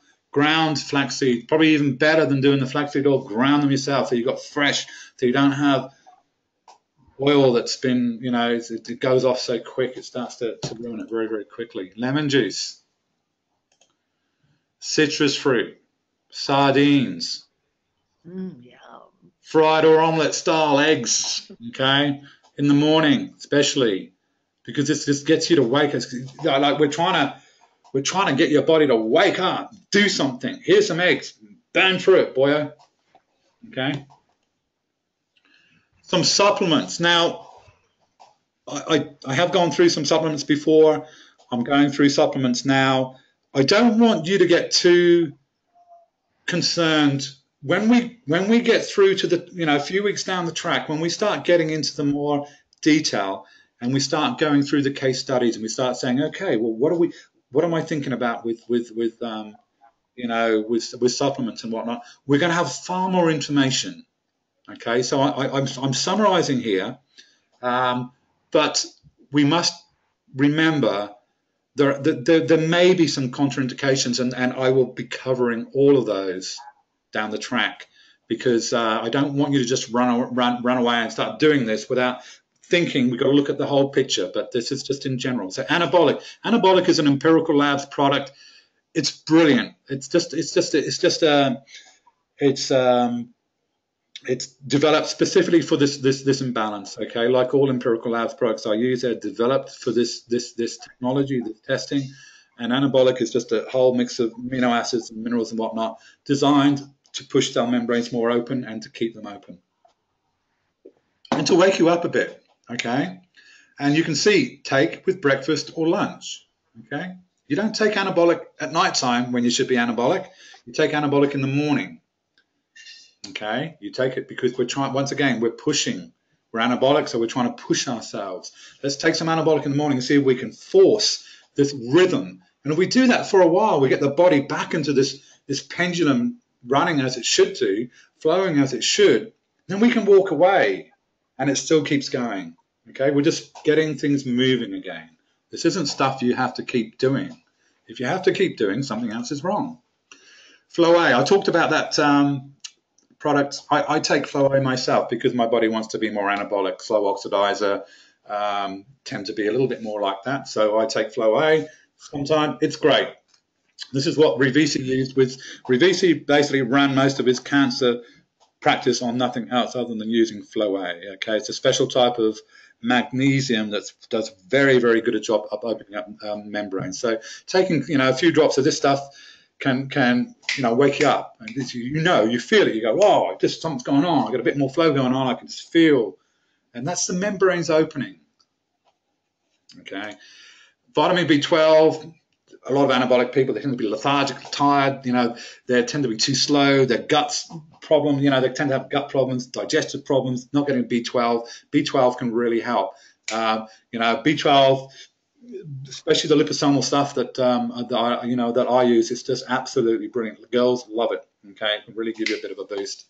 Don't take it at night because it's going to keep you awake. Vitamin A, once again, take it in the morning. L-tyrosine, Tyrosine, it's an amino acid. Don't take it at night because it'll wake you up. It can really just get things moving, spark up the whole process, get the whole metabolism going, and just get the whole. It's good for the mind as well, so it can sort of pick you up, just pick things up a bit, and just give you a bit of a boost. Okay, it's not a fix, but especially for if you're feeling a little bit flat or a little bit depressed or a little bit down, just what's going on. I'm just feeling a bit flat. Take some tyrosine, maybe 3 grams of this stuff, half a teaspoon or something, and you just go, oh, I just smartened things up a bit. I've just cleared things up, just opened up a bit, and I've just made myself a little bit more awake. Because if I were to summarize, I think I've talked about this before. If I were to summarize what it is, the big thing that I see as the elephant in the living room, if you like. What is a big problem that I'm seeing come through? And it's low oxygen delivery to the body. It's everything. If you don't get oxygen to the brain, you're going to feel like crap. You're going to have depression. If you don't get oxygen into the body, you're going to feel like crap. You're going to have pain. You're going to be lethargic. You're going to have no energy. Okay, so oxygen is everything. What do you do with a depressed person? What's the first thing you say? Just go for a walk around the block. And they go for a walk around the block and they suddenly start feeling better because they have more oxygen in the brain. Okay, and they start feeling a little better. It's the oxygen. So anybody that's depressed and lethargic and tired, they have no oxygen. They're anabolic. We need to get them oxygen. Okay, it's all, I'm seeing it everywhere, especially with mind and mental issues and depression. It's coming through massively. And it's pretty obvious, I guess. But the thing is, you can start correcting that pretty damn quick once you understand what's going on, because you can start forcing some fatty acids, you can start forcing some magnesium, you start doing this, you can start doing that, and you'll start to see very, very quickly if it's to start to get you feeling better. All right, people like this, they have no energy, they have no oxygen, they're not even breathing. I'm feeling very depressed. Of course you are. Go for a walk and say, you know what? What did I do? Did I take a medicine? No, I just got some oxygen into the body. So let's get some oxygen into the system. It's everything. And to do that, you have to be clever. You have to know what's going on. You have to know not only to get that substance, that mineral to the side. This is what Revisi does. Let's get that mineral. Let's wrap it up in a lipid. Let's get that lipid to the side. This is what liposomal is all about. Let's get this lipid to the side of the cell. I'm going to open up the cell membrane and I'm going to deliver my package of oxygen. Okay? Brilliant stuff. This is what Revisi did. This is what liposomal is all about. Wrapping up minerals in fats and these types of fats that then are keys to membranes. Okay? So he did it with selenium. How do I get high dose selenium to the cells? It's going to kill us. Wrap it up in a lipid. Deliver it to the cell, knock, knock, knock. The lipid, the fatty acid, opens up the cell membranes, delivers the selenium. How clever is that? It's just incredible. This is what liposome is all about. And this is about the work that we're doing. It's all about. It's being able to manipulate and do things at that level. It's crazy. All right. Oh, specific supplements. We talk about flaxseed oils, the oil gels as a supplement can be good. I'm always a bit wary about any oils because of oils go off pretty quick, but not with flaxseed. Beet flow, 1 to 5 caps. Beet flow tends to be so good for anything anyway. Magnesium malate. Okay, this is a good one for anabolic imbalance. We don't.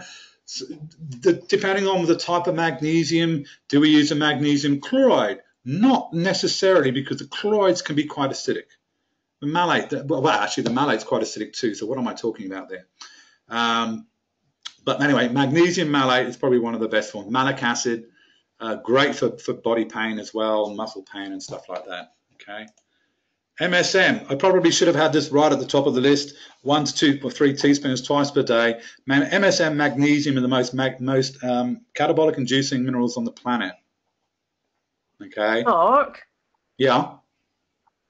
The MSM, I posted that I give Dad takes 3 teaspoons. He's been doing that ever since you first did that. You know, he had his consultation. Yeah. He doesn't feel any different on it. No, He well, doesn't feel any different. So what is the sweet spot, or could he be having more of it? no. Look, you can certainly have more, but I would suggest if he's not feeling any different, don't worry about it. Just stop it. No. I mean, he feels well. Apart from obviously he's got a problem, he feels like there's nothing wrong with him. Yeah. But he hasn't had that like, all my aches and pains have gone. Oh, I've got loads of energy. So No, I look. didn't know whether he needed a higher dose or. Yeah, look, it's certainly worth trying. It's not going to hurt. I mean, if he's not getting diarrhea, he's not taking too much. If he takes too much, it will push you very catabolic, and you'll get diarrhea. But look, it's one of these things. It can be quite subtle. So one of the ways to find out if it's working or not is to stop, and then. Oh yeah, that's what I did. Yeah, quite often people go like. Pain, heaps of pain. I thought, yeah, I noticed. Yeah. I noticed lots of aches and pains when I went off it too. It was like, oh, I forgot I had that. Exactly. So you grow used to it very, very quickly, and you think, well, I don't know, do I need it anymore? So to stop it and to see. But you know, I rarely would see people needing to go over 3 teaspoons twice a day. That's a lot of MSM. So it's worth going a little bit higher, but I don't from what I'm hearing, I don't think it's gonna. It's one of those things you just know. Okay, initially, like when I first started MSM, most people don't take enough MSM, and I remember when I went to a conference in LA, and David Wolf was there, and I made me feel so good because the first thing he said was MSM is the most important mineral supplement on this planet, far more important than magnesium. I know there are people on this planet who think magnesium is the most important mineral on this planet, but MSM is a systemic mineral. Every biological transaction that happens in our body, which are billions per second, requires some sulfur. Doesn't require magnesium. There are about 300 or 400 chemical reactions that require magnesium. Every transaction that happens in the body requires sulfur, which is why sulfur, when you lack it, everything lacks, and when you take it and it starts working, everything gets better. Okay, or it can do, but not for everybody, unfortunately. But I find about 80% of the people. So either I wouldn't take any more. I would probably, Sarah. I would just stop it for a while and see if he knows any difference. Okay. Okay. So feedback, either way, either something works or it doesn't work, it's still feedback. It's still telling us something. Okay. Supplements to avoid. This is just a couple. You know, you're not going to get too bogged down with this at the moment. But L-glutamine, which is to slow things down again. You know, we don't want L-glutamine. L-arginine, amino acid, vitamin E. Once again, that thickens things up. We don't want that. Potassium citrate. We don't want potassium citrate. Anabolic foods. Dairy is a big one. Okay, so if we're catabolic, and dairy's a big one. I know some people don't have dairy. I really am a big one for grass-fed butter, organic butter. This stuff, this is a superfood, okay? And especially later on in the day, because it's, once again, we're pushing membranes closed, okay? We have a big meal, we have a big fatty meal. What happens afterwards? It's pushed as anabolic. All right, it's pushed as so anabolic because all the fats it takes, so dairy's a big one. Fruits. Anabolic inducing. There's some ones are going to come up here, going to quite surprise you. Green leafy veggies. Here's one. Green leafy veggies are anabolic inducing. Poached and boiled eggs are anabolic inducing. Soy sauce, fresh cheese, chocolate is anabolic inducing. Alcohol is anabolic inducing. Anything that puts you to sleep. All right. Alcohol. You drink alcohol. Yeah. 2 hours later. I'm tired, lethargic, okay? It's anabolic. Anything that puts you asleep is anabolic. It's closing membranes down. There's no oxygen. Okay. Coffee and black tea, we talked about that before. Butter, honey, fresh fish, ice cream, veggies. Oh, do we have that there? Cream, olive oil, safflower oil, corn oil. Okay. But vitamin, mineral elements. I'm just going to quickly go through this, but these are some of the. This comes from Revisi's book. Okay, you can see this in the back of Revisi's book. But these are all anabolic inducing minerals and elements. Okay, sodium is very, very anabolic inducing. Lithium, potassium, chromium, iron, nickel, boron, fluorine, chlorine. Okay, so those are anabolic inducing. Some hormones there, cortisone. I can't even pronounce some of these other ones, but you see, insulin's insulin's an interesting one. Insulin's very, very alkaline. Okay. Now, and anaerobic tends to be more alkaline. And this is one of the reasons why Dr. Kerry Reams always said once we reach a 6.4 in our urine, no, I'm thinking about vitamin D. That was a vitamin D thing. Okay. So insulin will be very, very strong in an alkaline environment. This is why the headaches, the weirdness, the anxiety, the weird stuff you can get in the back of your head sometimes when you're highly alkaline and you've got some sugar issues, you've got the insulin's high as well, it can really, really mess you up because insulin gets very, very powerful the more alkaline everything is, and it's less effective the more acid you are. Okay. Some other kind of anabolic substances, morphine, heroin. I mean, I've never touched this stuff. I know people who've done this. I know of people who have done this. Do you see people doing heroin, running around, going for a jog and dancing and having a rave? Morphine? What do we do with morphine? I've often wondered why these people do these drugs because, you're having fun? What's going on? You're like, wow, that just seems a bit, so very, very anabolic inducing. And even the cocaine. Cocaine's an interesting one. I'm surprised that's there. There's a good reason, and I can't remember exactly why that is there, because cocaine will fire you up. But once again, a bit like a lemon. A lemon can fire up because of the acidity, but the alkalinity effect afterwards is much higher. Okay, let's go and have a look at some catabolic symptoms here. So insomnia, okay, this is a big one, all right, where we can't shut down, all right, whereas the other side we can't open up. Insomnia, big one. Migraines is another big catabolic thing. It tends to be more catabolic. Feverfew. Take Feverfew, it works. Okay, yeah. Yeah, I had migraines like twice a week a long time ago. And honest to God, I had to find the cure. And Feverfew, I took it for 2 years and then I stopped taking it, and then I've never had a migraine since. Okay, so. Yeah, it's interesting. Yeah, it might be worth making a post on that just to get that out there, because there's anything going to help people. Made from the willow bark tree, so I think that's how they get actually aspirin. So it really works. Yeah, it works for me anyway. Yeah, yeah. Well, it's something to note for sure. Hair falling out. Okay, very catabolic. All right, breaking down. You can imagine, the hair, muscle loss, chronic pain. Some of these questions you'll see in the questionnaires that I do. Loss of connective tissue, aging quickly. Oliguria. This is all about peeing in small amounts. Okay. Insufficient urination. Okay, because typically a catabolic person will send their most of their fluid to the bowels. This is where the diarrhea comes into it. Okay, which should probably be up here. Low body temp.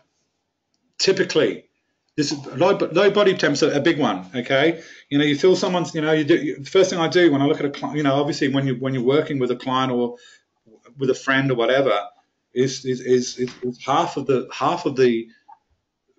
deal is looking at them, observing them, looking at their eyes, looking at their skill, feeling them, touching their hands.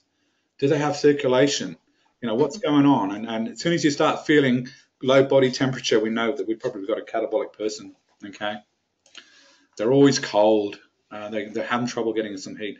Body pain gets worse 30-60 minutes after drinking a mix of this bicarb. The opposite one I talked about just now was getting better. Okay, so I would do the test for the acid rather than do the test for the alkalinity, because if you get it wrong, it's going to give you pain for a half an hour or something like that, more pain. But you play around with it. Right? Once you've got it, you'll know anyway. You don't have to do a lot of this stuff anymore because you just know it. Itching, again, is another catabolic. Both sides of the equation have big impact on the liver. Anything to do with the liver is to do itching. You know, it's a big thing. And you will find most of these imbalances, you will find similar imbalances on either side.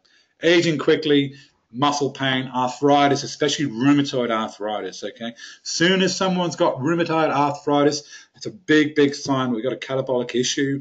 It's to do with the fact that chloride is being separated from sodium in the bloodstream, and the chloride's being attached and attaching itself to the cell membranes, leaving the sodium into the tissues, which creates an enormously alkaline tissues, but it's the chloride, that separation of the chloride that's dragged towards these highly negative charged membranes that causes some of the problems with rheumatoid arthritis.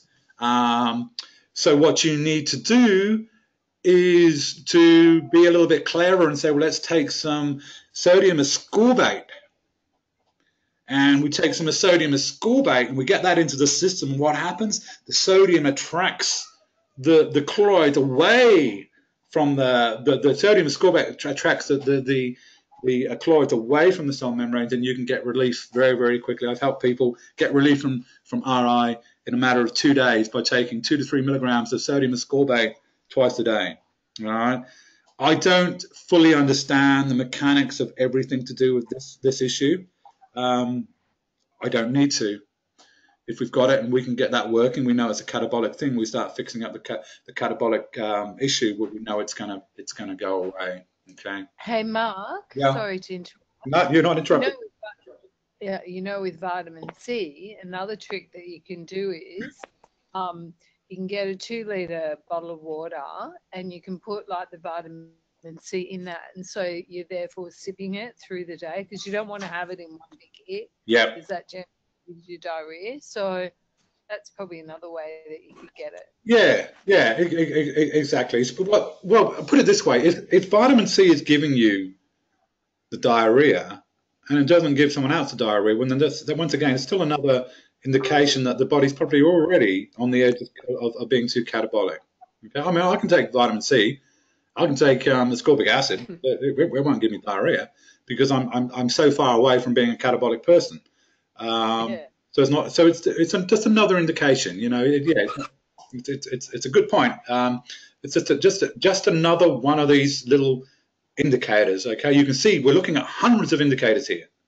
All right, and we're not even covering everything our testing. So this is why it's a little bit like, you know, the psychological testing. You know, you can think, well, did I answer that right? Or it doesn't matter. The pattern will come through anyway. Sleeps lightly, wakes easy, because the body's just saying, well, you know, I'm too awake. I've got too much oxygen. I can't do. Hearing loss is another big one. How do you make yourself go to sleep? Like sometimes I can't even switch off. Yeah. Well, can't. Are you pushing catabolic? Yeah. You were a bit unsure. You sort of said you lean more towards catabolic, and I think I am more catabolic. Yeah, I'm not. But insomnia is just ridiculous sometimes. It's really crazy. Right. So saturated fats at night time, dairy at night time, no magnesium at night time, no fatty acids at night time, no sugar at night time. Oh no, sugar will push you anabolic, but we don't want to take sugar anyway. But you know, fats, saturated fats are going to be a good one at night time too, because you're going to try and force the catabolic supplement that I use from Empirical Labs is brilliant for that. That's designed specifically for that purpose, to push membranes closed and help you sleep. But see, there might be some other things going on, Christine, as far as, you know, the reason behind that. You know, is your mind sort of like, do you have like, you just can't stop your mind?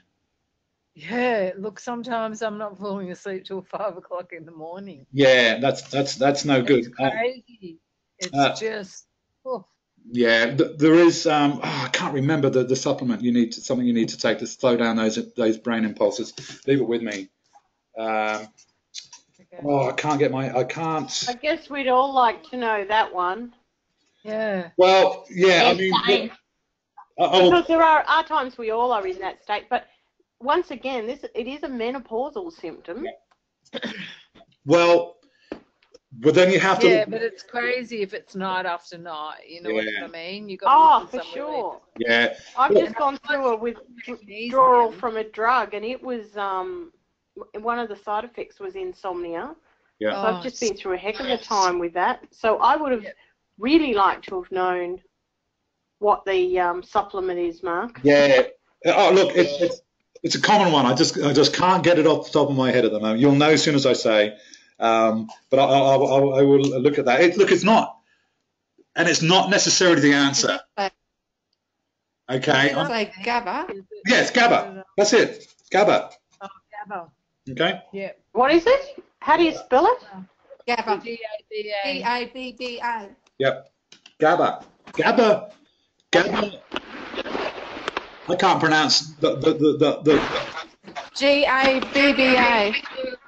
No, but I thought it was GABA. Oh, GABA. I think it's GABA, yeah. So that can really help with slowing down the whole mind, the impulse, that's losing track of the mind impulse. I haven't posted it. GABA, you just got to be a little bit careful with, okay? Play with it, but you don't want to take too much of it because I've used. Well, you wouldn't want to take it every day, but just when those, It's worth trying. To see. What about melatonin? No, because it's very hard to get it right. Right. I wouldn't take melatonin. It's because if you get it wrong, it does the opposite. But having said that, it's worth trying anything. What works. Oh, I have. I've tried. Yeah, but I haven't tried GABA. Try the GABA because it could be. The reason, like I said, I haven't talked about it too much is because I've used it with some people. I've used it with myself in the past.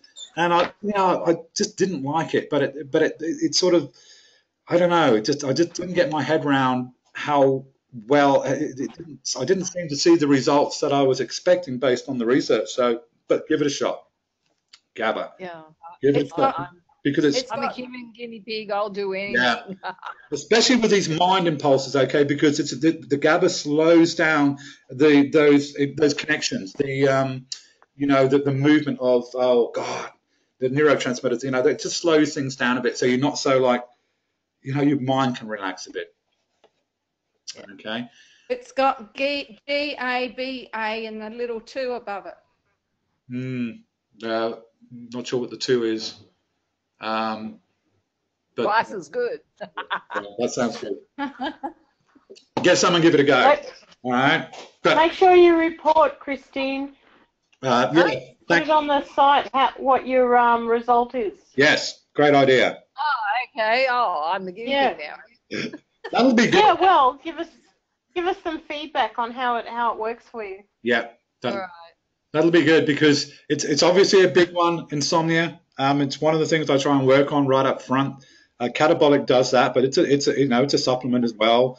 But the end of the day, we work on those. We work on the dairy. We work on making sure that we have a look at those lists of anabolic inducing foods and work on more and more of those as much as you can.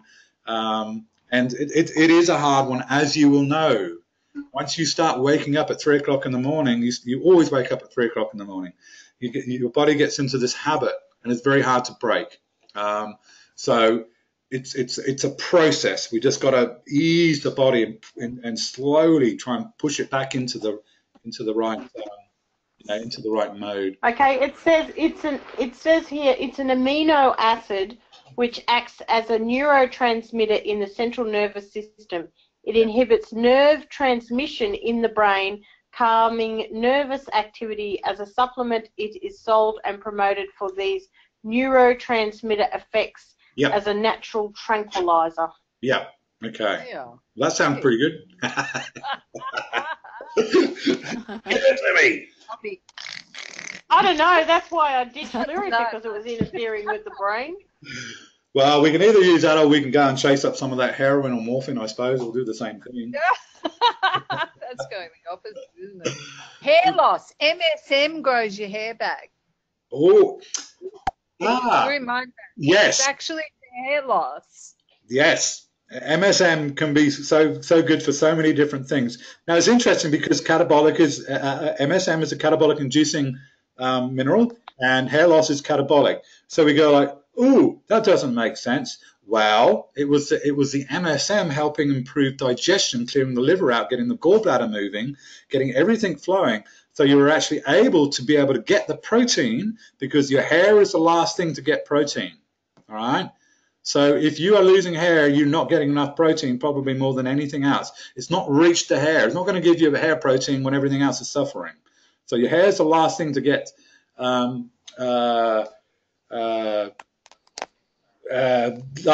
protein. All right, and Protein. get the protein. You need the protein for the hair. This is why MSM works so well. But if you push MSM too far, we have the opposite. Okay, so a little bit of stuff on there on catabolic. You can read that. Building, repairing muscle, catabolic struggle. Okay, they're not rebuilding, they're not replenishing, they're not repairing muscle. This is why they lose muscle. This is why it's one of the questions I have with catabolic. You seem to be wasting away, losing muscles and not building up. Okay, it's a catabolic thing. All right. An example of that is the anabolic steroids. What are these people that go and pump anabolic steroids because it makes them build? This is growing. I'm going to pump up anabolic because it's growing. All right. Anabolic steroids is what some weightlifters take. Okay. So that's the extreme of pushing you into an anabolic growth rebuilding state. Okay. Okay, some markers, some biological markers. Urine pH less than 6.1, saliva greater than 6.9. You can start to see the gap moving apart now, yeah? The gap is moving apart now. We're becoming more catabolic, okay? Okay. And that's the thing to look out for. Consistency, though, because don't just take a one-off. When I say don't just take a one-off, it all depends. I will often say to a client when I get some readings back and I see these numbers, and if I see other things that don't make sense, I go, well, you know what? If that was that I should be seeing this. And if I don't, I will ask the client to just go and do 2 or 3 more days of measurements just to see if there's a consistency. Because hey, Mark, yeah. Sorry.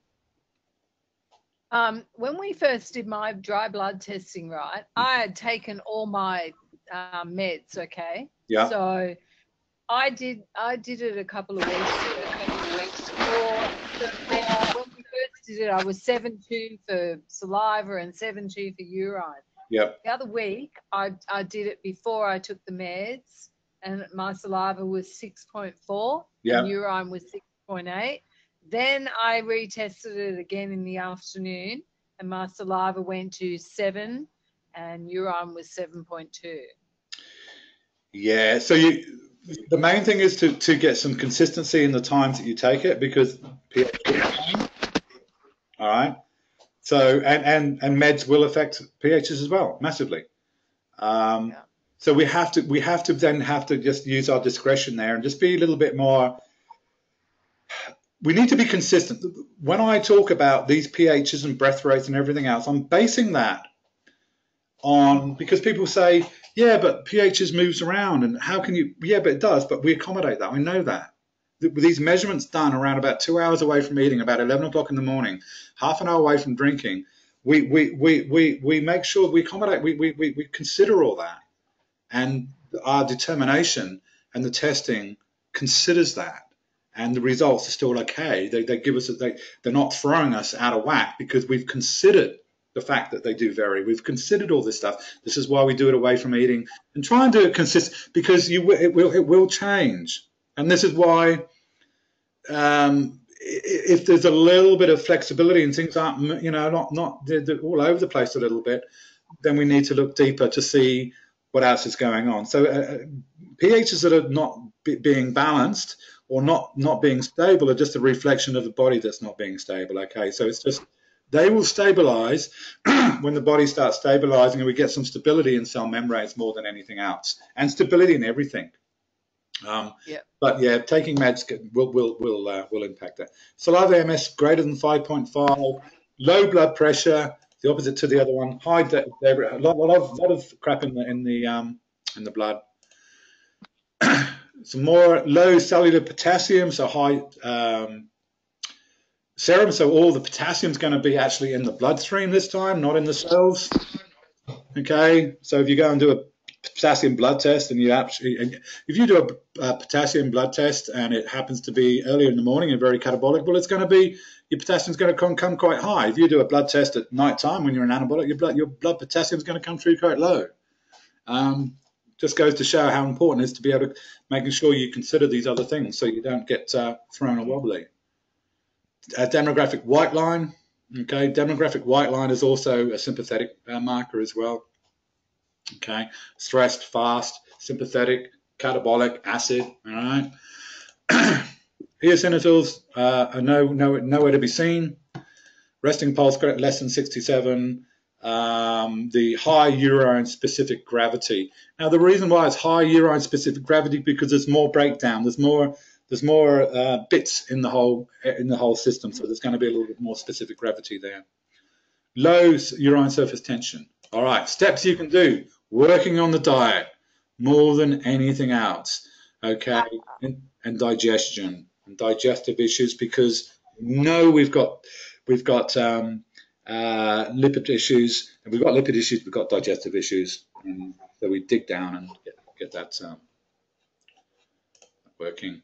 Check your meds. Well, we talked about that just now. Okay, can't go around I don't tell anyone to stop taking meds. It's up to them what they do. And the last thing I'm going to do is tell anyone to stop taking a med, but they will mess you up.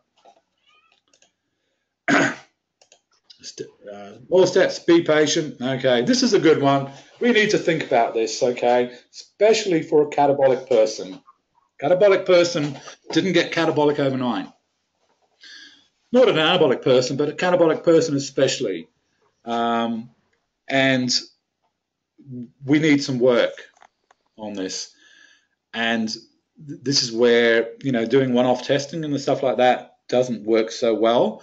With severely catabolic persons is where we really need to do more ongoing testing and ongoing coaching to really, take people through this process because it can take time. Low blood pressure, catabolic people, it took a long time to get there, and it's not going to happen. The body doesn't switch.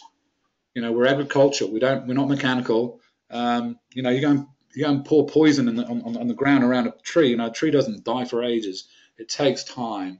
And with a catabolic person especially, it tends to be, they tend to have low blood pressure, and low blood pressure is really hard. It takes time, but it's worth it because a catabolic person is having a crap of a life.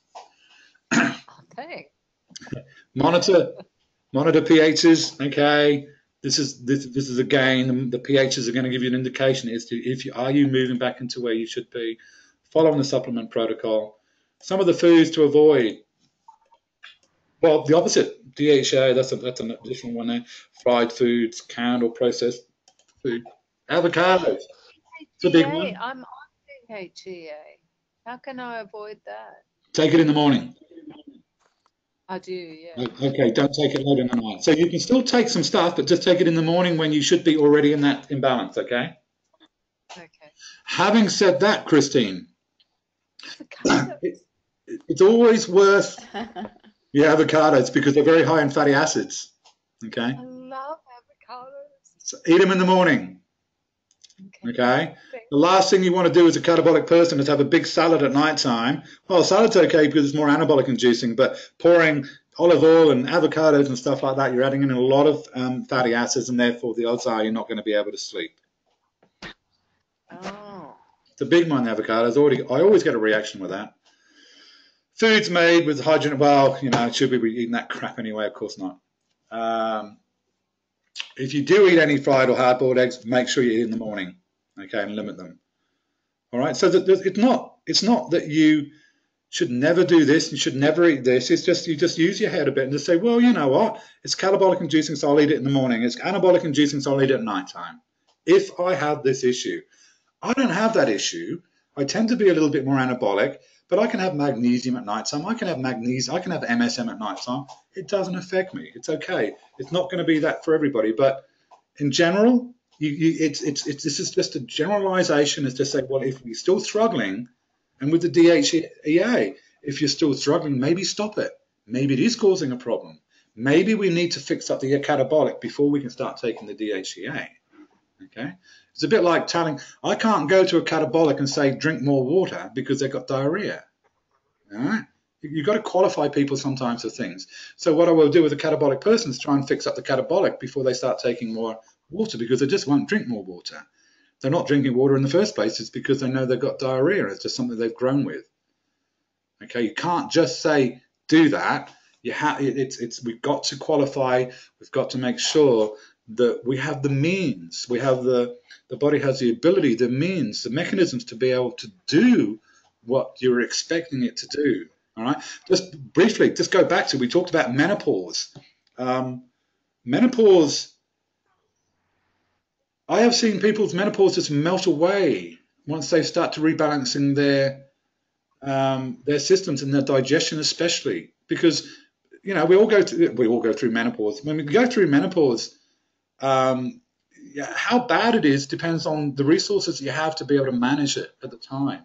And we're going through menopause later in life when we tend to be a little bit more compromised health-wise as well. Yeah, so we tend to struggle. So this is where it's really important to fix digestion, to get the liver working and get the gallbladder working, making sure that we got these things that you won't have so many issues with menopause. All right. When we went through this work back in whenever it was 5-6 years ago, Diane was going through menopause and she was having some issues, and we fixed up digestion and everything went away. She had no more symptoms. They all went because the body has the ability and the resources to be able to manage it. People that have bad menopause issues is because they're lacking the resources. It's not the menopause as such. It's the degree in which your body is able to manage that process and not fall over and have all these crazy symptoms and sweating, because we're not designed to be like that. It's just because what we're doing is we're just really accelerating the whole issue of things that we're having trouble with in our body. It's just accelerated. It's just highlighted. And now we're going through menopause. It's even worse. But it can be, the whole hormonal endocrine system is under the influence of so many other things. It doesn't work in isolation. Okay, it's not something that menopause has come and it's attacked me. It's not like that. It's something that will be an issue, like other things will be an issue if we don't have a good balanced body and ability for our in this adaptive capacity, for our body to adapt. All right, people with menopause issues, and they're like this. Everything happens. I'm sweating. I'm all over the place because we don't have the adaptive capacity to sort of hold still. There's no robustness. Okay, because things are going to happen. Shit happens.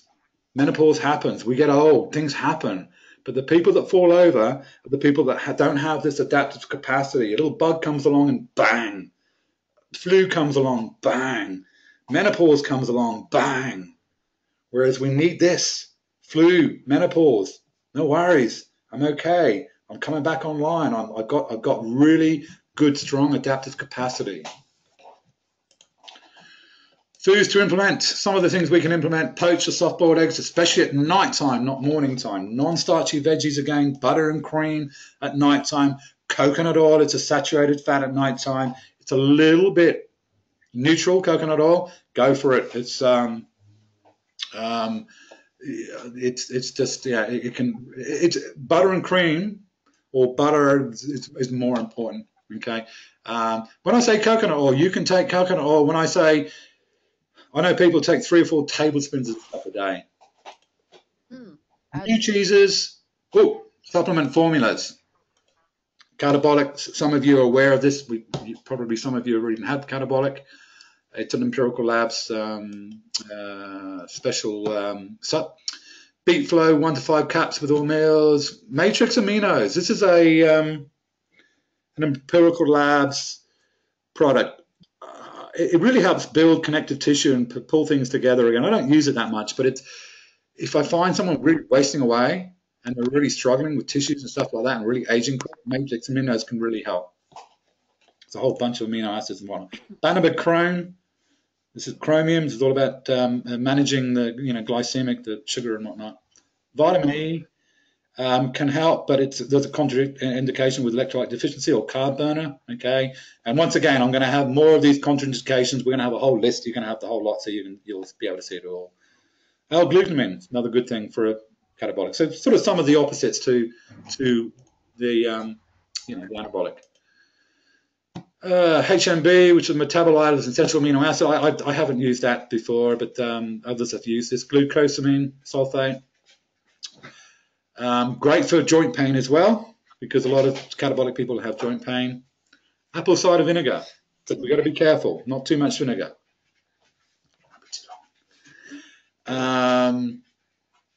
And we've got to be careful with vinegar because of loose stools and whatnot, and we've got loose stools once again. We make sure when we're taking vinegar that we got good bile flow that we can balance out and equalize the acidity. Supplements to avoid: fatty acids, L-tyrosine. You don't want to take that when you're catabolic. It's just going to make you even more because it's going to spark you up. Oh, really? I've been taking that. Okay, not at night time. And even in the morning, I would, be careful with it. It can be great, but it's L-tyrosine sparks things up. It will really, if we were looking at GABA at closing things down, tyrosine sparks things up. Okay, you definitely do not want to take tyrosine at night time. Because I haven't. Your mind will be just so awake, and I'm switched on, and just like, whoa, okay. Magnesium, depending on the severity. I know people take magnesium glycinate. They take different types of magnesium at night time. I still don't like taking magnesium at night time. I think it helps people rest. It helps people relax their nervous system. It doesn't necessarily help their body rebuild because it's in a catabolic. They're quite catabolic. Very, very catabolic inducing. I get a fair bit of controversy over this, especially with some people over this one with magnesium, because I have a lot of clients who have been taking magnesium because they've been told magnesium is everything on this planet for everybody, and they're all catabolic. But anyway, I've seen that. I see it a lot, and it concerns me greatly. But magnesium is one of these big ones because it does help relax the nervous system. You do start feeling a bit better, and that's good. But the trouble is you're not rebuilding, you're not growing, the cell membranes aren't closing. So on a physical level, you're falling asleep, but deep down you're not. And that is a concern, all right, because you should not take any form of magnesium at nighttime. You do not have insomnia because you lack magnesium in your diet. L-taurine, vitamin B12 again, MSM. Oh, to avoid. Sorry, I went through that quite quick, but you can read. Okay. Catabolic food. Meats are very catabolic. Okay. So if you are very anabolic, eat some meat. It's going to fire up. It's going to acidify things. It's going to wake things up. Nuts, full of fatty acids. Okay. Bread. Not that I'm into bread, but grains, fried eggs, mayonnaise, fermented cheese. Any fried food is very catabolic inducing. Okay. Cherries, cranberries, sardines, pasta. Oh, sauerkraut. Got a typo there. Tuna fish, salmon oil, cod liver oil, anything to do with fatty acids. Okay. A, D, B6, and B12 are catabolic inducing. Selenium, magnesium, calcium, barium, strontium, manganese, cobalt, copper, silver, silicon. Lead and sulfur. Sulfur's a big one. Okay, catabolic hormones, testosterone, progesterone, and those three there. Miscellaneous catabolic substances. It's just a list there. I won't go through everyone, okay? But just to, I talked about these. These are the meds, okay? So if we're taking aspirin, for instance, we know that's going to be very catabolic inducing. So I think if you take Panadol, I think Panadol is actually anabolic inducing. Aspirin is catabolic inducing. Quinine and whatnot. So just some substances there.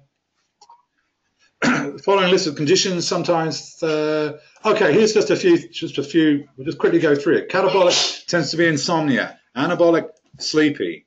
All right. Catabolic, diarrhea. Anabolic, constipation. Fluid retention, frequent urination. Okay. Slow heartbeat for a catabolic when caused by pathology. Anabolic, rapid heartbeat. Okay, or change in heartbeat. Low blood pressure is a catabolic person. Typically, anabolic person is a high blood pressure. Typically, once again, we don't just do one and just say, we got high blood pressure and anabolic. We need to look at the whole picture.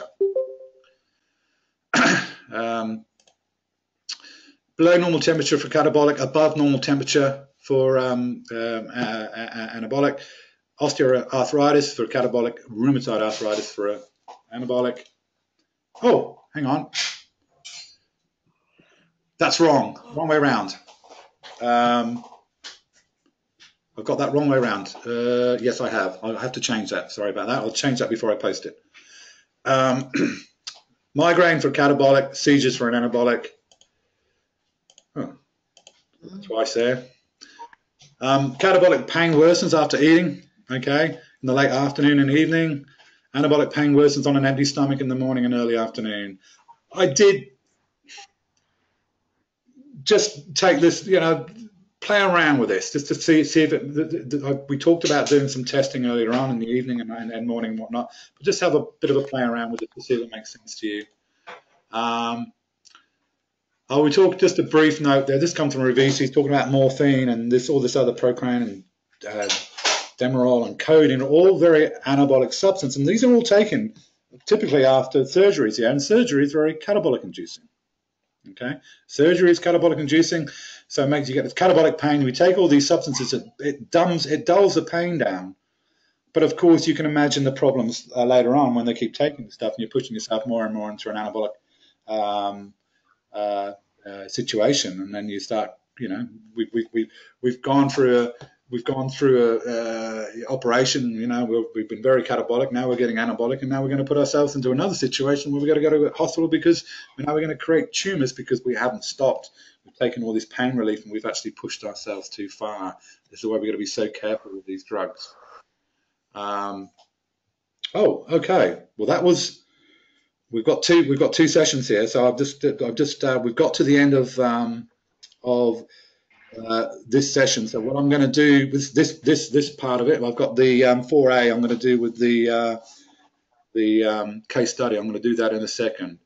Okay, so I'm going to make that update on this one. I'm going to post it a little bit later. It takes a crazy amount of time for these videos to be converted to MP4s and stuff like that. 2 hours or something. So I'll get that up a little bit later on, and I'll get these 2 PDFs up, and I'll also get the other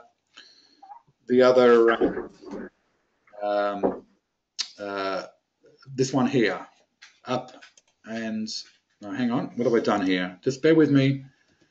We'll get the 4A. This one. No, hang on.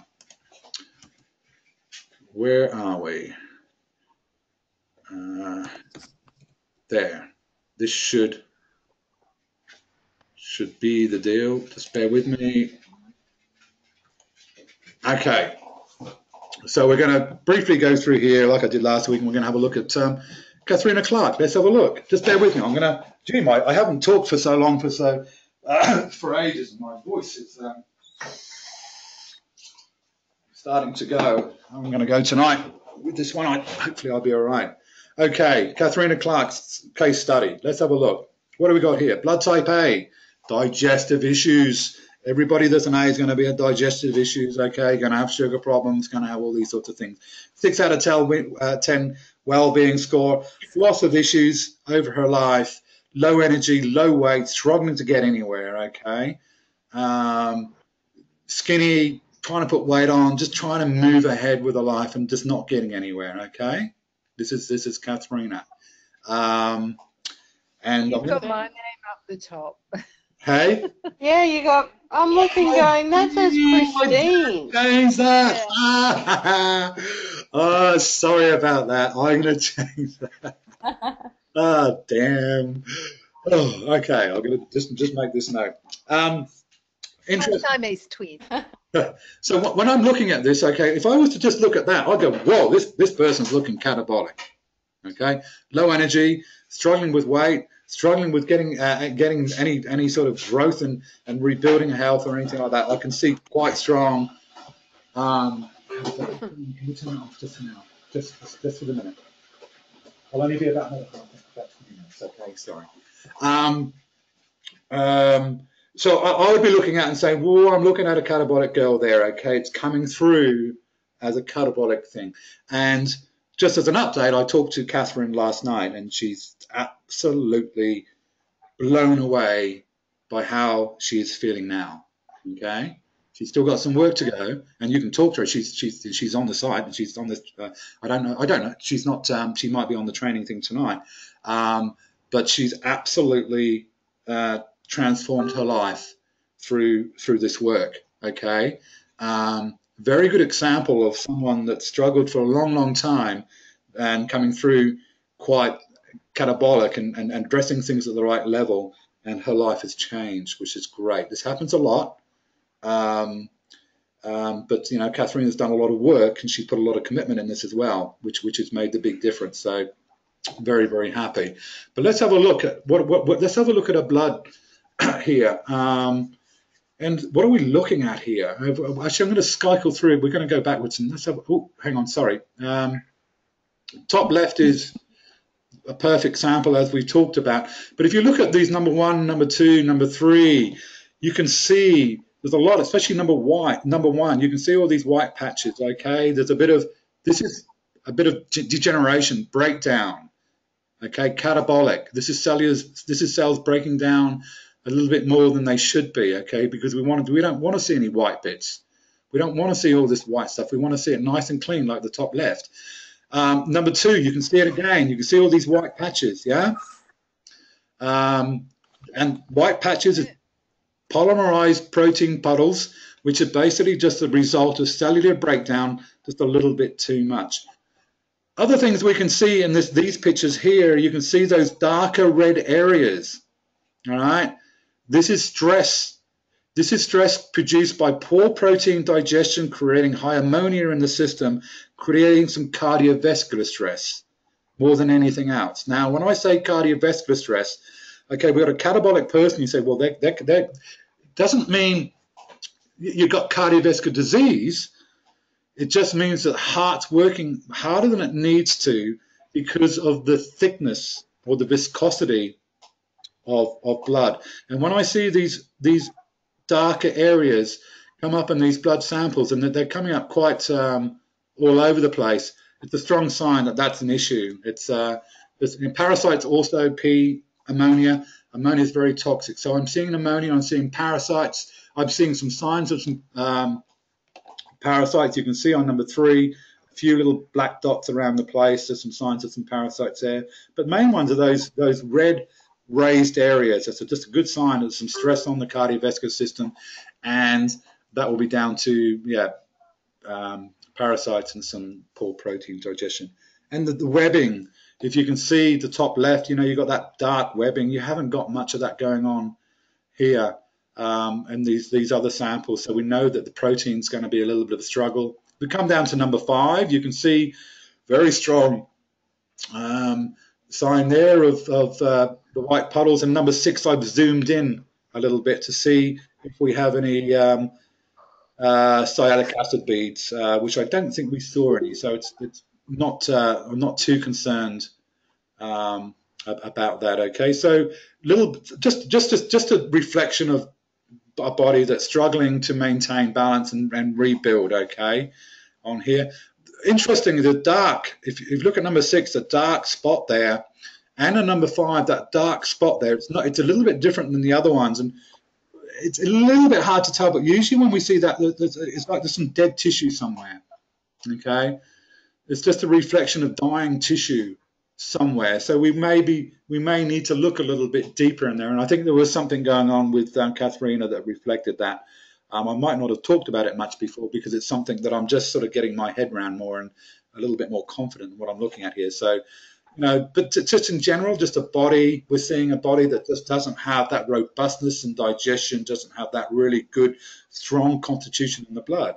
And that will be reflected in her numbers. If we come down here, we're going to look at the numbers in more detail in a minute. But what have we got here? Well, we have an electrolyte deficient girl that's very, very catabolic, okay, more than anything else.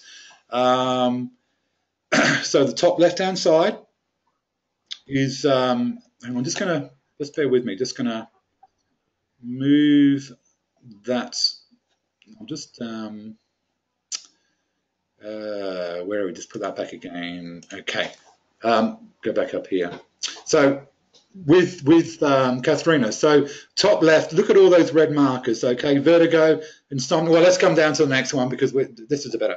So electrolyte deficiency, low blood pressure, depression, vertigo, insomnia, cravings, cramps. This is all to do with poor assimilation of minerals. Okay, not enough minerals in the system. This is typical for a more catabolic person.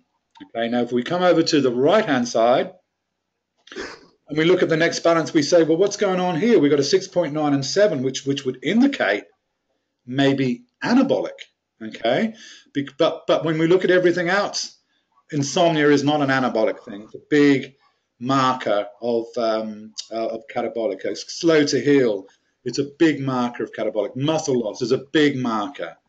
All right, loose stool is not an anabolic thing. Okay, so it cancels out the fact that the pHs might have indicated a bit more anabolic, and I think I might have got Katharina to do some further testing just to discount that being an issue.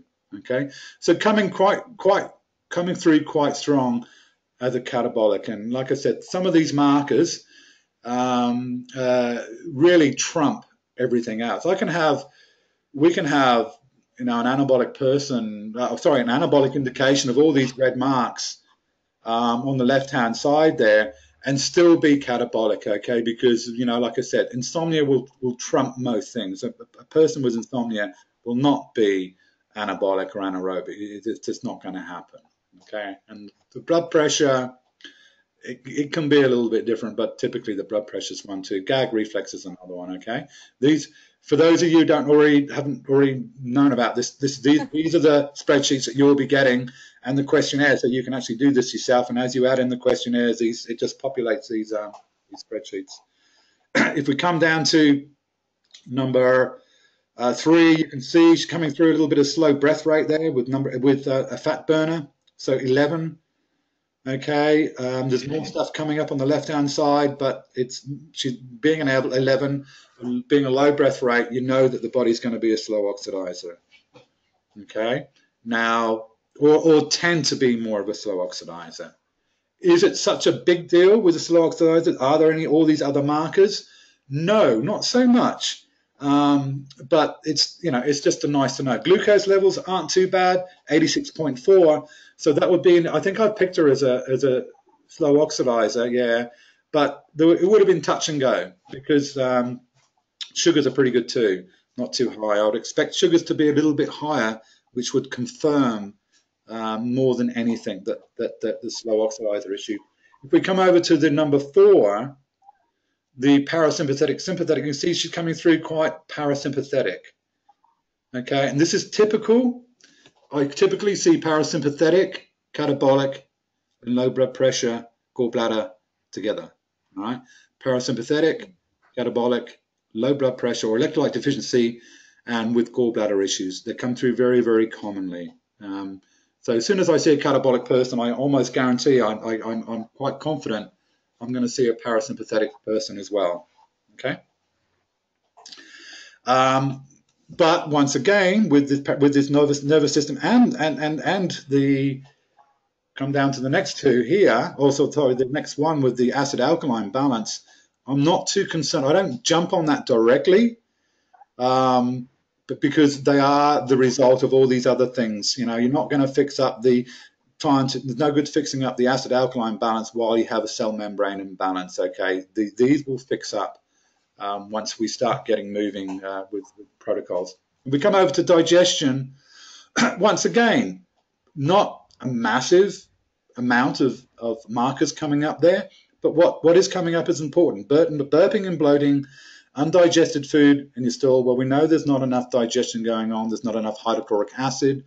So the whole digestive process is compromised. We know that because we have undigested food. It doesn't matter what else has come up.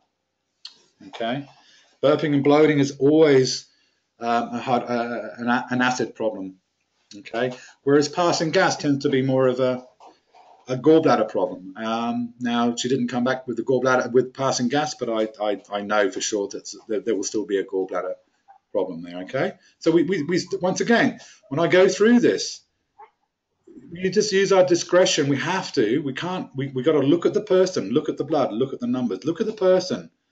If you can look at the blood, I mean, you don't have to look at the blood, but look at the person, look at the numbers, look at the person, look at the numbers, and talk to the person. Just you know, you'll know over time. You go, does that make sense? Is what I'm looking at, does that make sense? And it does. I can guarantee nearly 99.9. I don't think I've ever been through a consult that I get through to the end of the consult and the client goes, my God, that makes sense. Everything you said just makes sense to me. All right. I don't think I've ever not done that, because when you go through this process of thinking and you're looking at so many things and you're looking at these patterns, you're not just looking at one thing, you will start to get your head around and you'll start to see those patterns and you'll start to preempt, you'll start to pre-think this stuff. And once you start putting the numbers down, you just know it. And then it's great because you start putting numbers in, you're already thinking what's going to come up, and you get very, very good at it. And it becomes very, very clear. And we come down to supplement protocol.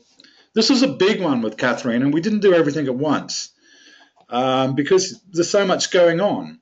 And now one of the things I do with these supplement protocols, of course, is I'm doing a one-off. Okay, when I'm doing this testing, which can be a bit overwhelming for people because, you know, I'm giving them more than they've ever been given before by anyone probably, and it can be a little bit overwhelming, and I'm working on that. We really need to be working with people on a longer term basis as opposed to leaving people on their own devices, because when things start you know, coming good, we need to know it's coming good, and we need to take some action. So what I do with this typically, and I think I've restructured this a little bit more later now as far as how the list goes, because right at the top now I have, you know, the filtered water, making sure we got enough water. So I'm now laying it out in a hierarchy. There's a sort of a hierarchy here, but I'm going to be I lay it out more at a hierarchy now. So start right at the top. All right. What do we need to do right at the top? Because as we get down to the bottom, we may find there are some things we don't need to do because we've addressed it all at once. Okay. Oh, sorry, we've addressed it at the beginning. So right at the front, get some probiotics into her. Okay. Get some borax into her. We know we're not holding on to minerals. I recommend borax for everyone anyway, but borax especially to hold on to minerals, hold on to magnesium, keep it in the cell. Really, really important. D-limonene. This is all about liver, gallbladder. I recommend D-limonene to everybody now, because it's even if I don't see an issue, if you are sick and you are not well and you are talking to me, you will have liver issues regardless of what I'm seeing. Okay. The catabolic there, she was coming through.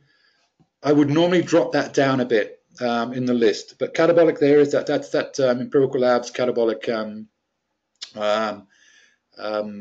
supplement for that to help the catabolic imbalance. Alpha ketoglutarate. This was to do with the ammonia. You know, you saw those darker red patches. Ammonia will give you brain fog. It will make you lethargic. It was very toxic. But especially brain fog is a big one. Thickens the blood, slows everything down. and alpha-ketoglutarate will take that ammonia out within 2 days. Okay, if it's a problem, and if it is an ammonia problem, and you will know about it very, very quickly, and you'll get some relief, and all of a sudden you start thinking clearer. Banabichrome. Banabichrome, I undernoured about this one, but because of the slow oxidizer, I still suggest there's still some issues with sugar. Glucose will only measure, the glucometer will only measure glucose. It won't measure all sugars in the system. So I suspected, because it's a slow oxidizer and a low breath rate, there's still some issues. So let's get some chromium into the person so that we can get those sugars cleared and lift breath rate. Okay. Phosphoric acid drops. Now, this was something I think I asked her to do some measurements first before we take this, because pHs were quite high, a urine was too high, and this is where the phosphoric acid drops can help drop that like a brick. Okay. Nepronol AFD. We noticed all the crap in the system. The dry blood showed lots of bits and pieces and degeneration and polymerized protein puddles. We know there's going to be a bit of junk in the system. Nepronol AFD was something that I thought, well, let's give that a shot. This is a great systemic enzyme for just giving everything a clean out. I don't recommend it to everybody because it's expensive, and because it's sort of, there are some conditions more that I would use it for definite, but this is just like a nice to have. All right, let's just do a nice to have, making sure we give everything a clean out, because I don't know what's going to happen, but I know it's going to help a little bit. Magnesium chloride. This is for a catabolic, whereas the anabolic was magnesium malate. Chloride is great. It's going to help with digestion. It's going to help build hydrochloric acid. And chloride helps build up breath rate. It helps lift breath rate up because it acidifies the bloodstream a bit. And the magnesium is what we need as well. So we start to see the magnesium we need, but let's bring it in with some chloride. Okay? Kill two birds with one stone. All right? But if we had already had a high breath rate, I wouldn't have said magnesium chloride. I would have said magnesium malate or something. Okay, or some other form of magnesium that didn't lift breath rate too much. Electrolyte deficiency, that's a specific product for an electrolyte deficient girl. And you just take that. This is just, with electrolyte deficiency, I think I've talked about it before. It's a process to get this back on track, okay? And this product is designed specifically to help you do that. Now, once we get to this, there's no MSM there because she's already catabolic. Then we get into the digestion, HCl, beet flow, digestozyme. These three products for digestion, 1, 2, 3, bang, very, very powerful products there, okay? Bio-C, look, got to take some sort of C.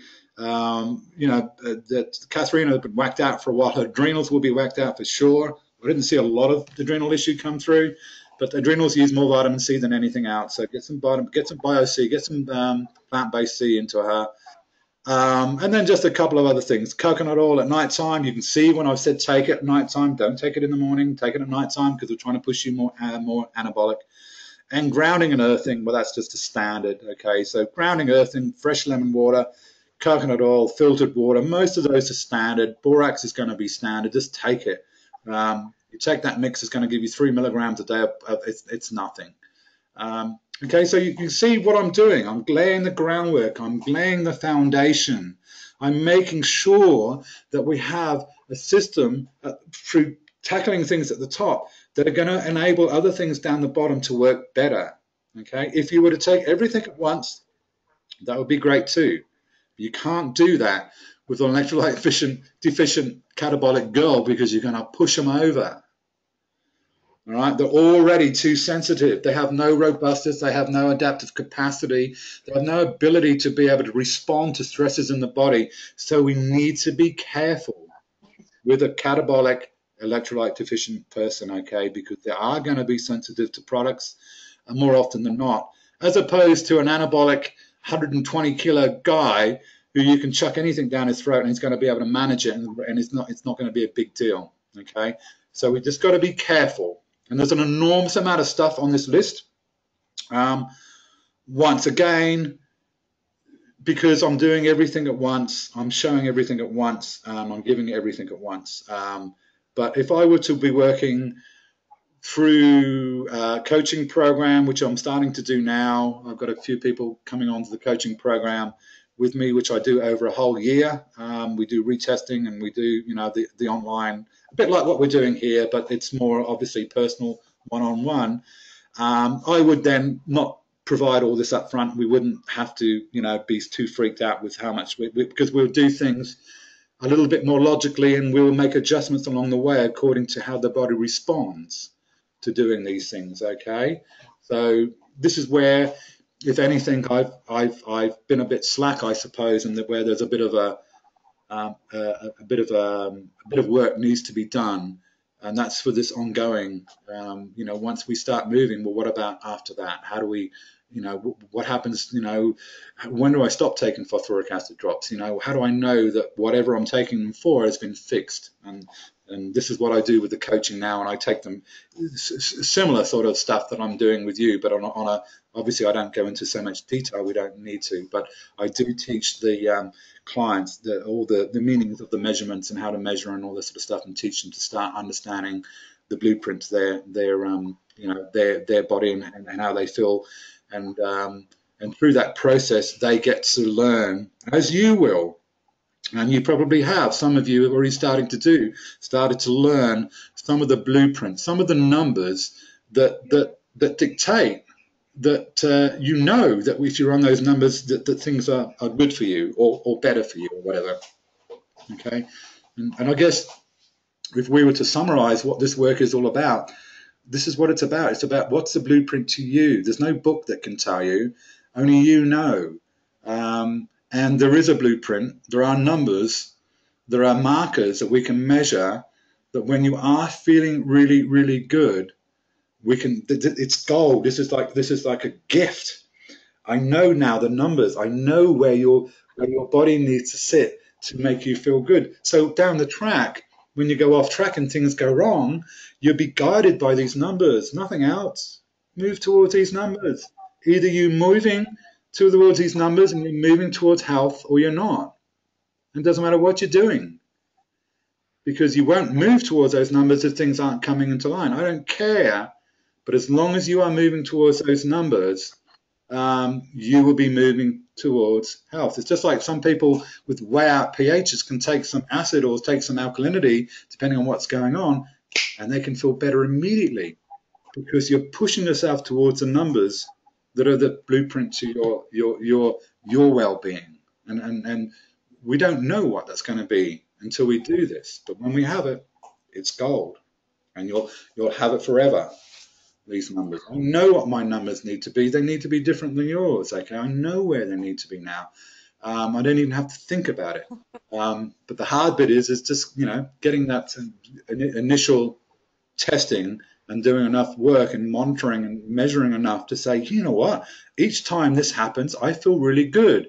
Each time that happens, I feel really bad. Well, that's so easy. Move towards the good, move away from the bad. We don't have to get too stressed out about it and too technical. All right, I am absolutely whacked. Rooted. I can hardly, my voice, oh my God, I got to do this again tonight. But that's so, whoa, hey, let's get the pictures back here. Hey, hang on, whoa, where's my, where are my video people? Why can't I see, where's my video? Paused yourself. I turned you off. No. I'm in bed. All right, listen, do we have anything else now, or can maybe we'll finish for now? I'll get this presentation saved and uploaded, and I enjoyed it. It's gone for, I don't know what the time is, but I really enjoyed it. It's nearly 20 past. Yeah, you've gone for nearly 3 hours. Oh, you kidding me? No wonder I feel so tired. I'm sorry if I've dragged on, but Time up. It's probably two and a half hours. Okay. 2 hours. That's still. Okay, no, that's okay, because I need to keep that. That's too long. I think it's a bit too long. It's too long for me because I can't even talk properly now. I'm struggling a bit there, but that's okay because of the interactivity. That's good. So I will adjust and we'll smooth that down so it's not so long. And you can go back and watch it anyway. I did notice a couple of people drop out earlier on. I think I wonder what the time is because I can't see it on my computer. So look, thanks. My power went off. Oh, did it? No. Yeah, it might have gone. Yes, that's what happened to me. Okay. All right, guys. Well, let's leave it at this. I'll get these uploaded and get working on our next one. Okay. See you, dudes. He's paused himself. We can't see him. You can't see. Thanks, guys. Oh. Good night. Okay, guys. You can see me. Bye. You can't see me. No, we can't see you. Hey, No. you can see me now. There Yeah. you are. Okay, guys. Thanks very much. We'll talk to you very soon, eh? All right, awesome. Good night. Thank you. Thanks. Bye. Let's see. It'll take me half an hour to work out how to close this. Yeah, that's what I was thinking. How do we turn it off? Just go up the top. Got it. Up.